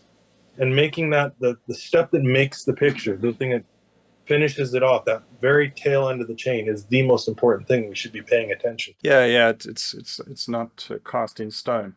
I think for some reason, I feel like that this is a topic of interest to the lone freelancer or the person starting out who knows a bit of coding. Or I feel like it's kind of got traction in that sort of domain. But we're talking about things that should be affecting the top end global productions that are, setting color pipelines, designing their own custom things. And so, yeah, and of course, when you go there, you go into like, the whole corporate interest, the banner of aces and all these kind of, software brands and all those things. So obviously the industry mustn't just go on hiatus for 10 years while we sort this out. We can't do that. But I think maybe the message is just, it's still up for debate, and encourage clever minds to keep looking and keep testing. Yeah, I'd say that would be my summary. Colors especially, right? Because color is how many times is a colorist faced with fixing a problem now? And the poor colorist, a lot of the times, like, you don't know what you're looking at. Like, let's face it, cognition's tricky. So you don't know why something's necessarily pooched. And that's not weakness. That's actually a sign of strength. When you're looking at something, you go, I don't know why does this feel weird? Why is this cognitively dissonant? Those are the sorts of like questions. You want people to be creative, but you don't want them to put in additional labor doing stuff that they shouldn't have to for the vast majority of the times of things, right? Like, you should be able to just take the quantal catches off the electric sensor, run it through a picture formation, and you should be able to shoot that however you want and get a good looking picture, period. Anything less is a failure. Because, film wasn't perfect, but you kind of got that with film. Yeah. You could go take that and smack it into a light, and you'd get a ton of happy accidents. We have people out there shooting who are petrified about clipping and all this. That's nonsense. You shouldn't be worried about that. You should be able to use the damn thing, shoot it. You should have a colorist go, I'm going to crank this, and still get a beautiful picture. There shouldn't be all this breakage. We just sort of like acquainted ourselves with breaking things and like breaking the image. Like, we need to understand the cognitive part so that we know where the things are falling apart. So a little bit more attention, stepping away from this hard scientism, I think, is a step in that direction. Because it's just a bunch of unknowns. Yeah, and ideally it's a team. It's the colorist plus the quote unquote color scientist. It's community. I guess you need the pure artist. What a colorist is the technical artist, and then the pure technician mathematician. And unfortunately, fortunately, it's a collaboration of all three. Yeah, I just don't want people thinking that. It frustrates me when you have like these ideas are not that complex on some level, especially when it comes to like the way that the RGB data is ending up on your display. What's complex is when you're looking at it, instead of saying, oh, that's broken, is asking why. That's really challenging, because if you can answer why in a concrete way, if you can design these models, like for example, the gain versus the offset is a really simplistic sort of like a rule of thumb that you can actually harness as a sort of useful way of looking at what you think you're looking at. And then that leads to other inferences like, oh, am I going through the offset floor? Is that what part of the problem is? Am I going through the gain ceiling? And it's now become an emissive sweater where the region around it is actually of a certain maximal energy. They're useful things that you can do, but prior to that, you got people out there just running around in the dark, having to try and troubleshoot, and that's not really fair either. We need more people thinking about it to come up with explanations that actually work, not cleave to sort of like nonsense mumbo jumbo, tracing arcane symbols into the ground and spreading salt around. Yeah, I mean, how you would put essentially the two color different axes and the white variations onto that gain and offset dimension kind of thing. That's an interesting proposition. Not for a topic for today, but no, for the future. In an ideal world, like as a colorist, somebody might want to go, I want to change the color of the shirt, and that's a remarkably simple statement that you can't do in today's tools. I know that sounds absurd, but you can't. You can't actually decompose the shirt into the base color and then adjust the color and have it interact with the rest of the stimuli around it, which is kind of where we're tracking, right? Like being able to change the color of the shirt would be a very incredibly useful tool. To be able to, as you said earlier, sample a point and say, okay, I know that this is reading R equals G equals B, but I'm seeing yellow. Can I see the yellow outside of that context, that would be a very useful tool. Those are within grasp in theory. Some models are possible. They're just not going to be found under a quote unquote color appearance model or the uniform color space nonsense. None of that. It's dead ends. Dead ends. They don't model anything. They're dead ends. In fact, they often do the opposite. They're often just crappy luminance mappers, and then that blows the chrominance out of whack. And then you're going to be now having an army of colors having to work under that nonsense and have to fix it. Yeah, and the best example of how to do it is the density relationship on film that we have to thus far. Yeah, thus far. I mean, there's something there to pay attention to. That as the energy goes up, the gradients of the stimuli appear very congruent for the most part, as long as we don't get out of the way and get into DIRs and DIARs and whatnot. It's very easy to ingest, if you will. I liken it to being a paragraph that avoids spelling mistakes and poor grammar versus one that's riddled with spelling mistakes. And you can still read those ones that have the spelling mistakes and have poor grammar and have often words out of place. You can often still piece it together because human cognition is pretty powerful. But there is a cognitive tax on that. You spend more energy doing that. Now, you might want to do that. Like if you're in a horror movie and you're trying to make the person blend into the wall, that might be part of you might want the person to exert the cognitive energy. But the point is that for the most part, there is an implicit ethereal intention, and we should have our picture formations strive to serve a baseline of that, and then give the colorists and the authors the tools so that they can expose the deviations that they want to deviate from that proper grammar. If you're E.E. Cummings, you want to lowercase your stuff, you should be allowed to do that. But we don't want that. We don't want the colorist going in and having to fix all of the spelling mistakes and fix all of the capitalization and fix the grammar every single time, because in the gig economy, nobody has the time. Nobody has there's never the budget and all the rest of it. It's not fair to them, and it's not fair to the audience. It's the tool you've been handed. But yeah, you're going in. Your starting point is you're starting in a trench. You're running the 100 meters, but you're 50 meters back already. Yeah, you're guaranteed to be fixing problems that would ideally need to be fixed. Shouldn't. It shouldn't. Yeah, it shouldn't. That's the absurd part. I can't get away from the fact that it seems to be somehow linked to this desire for bigger, better, faster. Whether it's the market, people need to sell more tools, make more money, and it's coupled. These issues are coupled with this quote unquote desire to have wider and wider gamut displays and cameras, and we should be questioning that. Like, is that the area that we should be expanding on?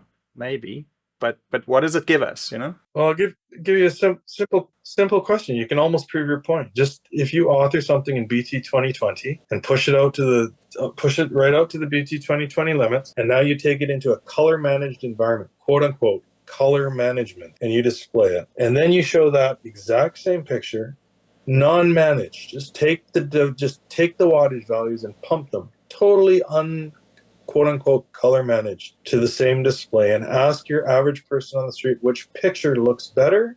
I promise you they will pick the latter and not the former every time. Why? Because the color managed one will have these horrible gradient breakages, which will lead to neurocognitive problems and cognitive dissonance, and the latter will be much more typical of a standard sort of looking picture. So have we gone forward at all is the real question. I think it's really important that more folks sort of really do get empowered to think that what they're seeing is something, because it's legitimate.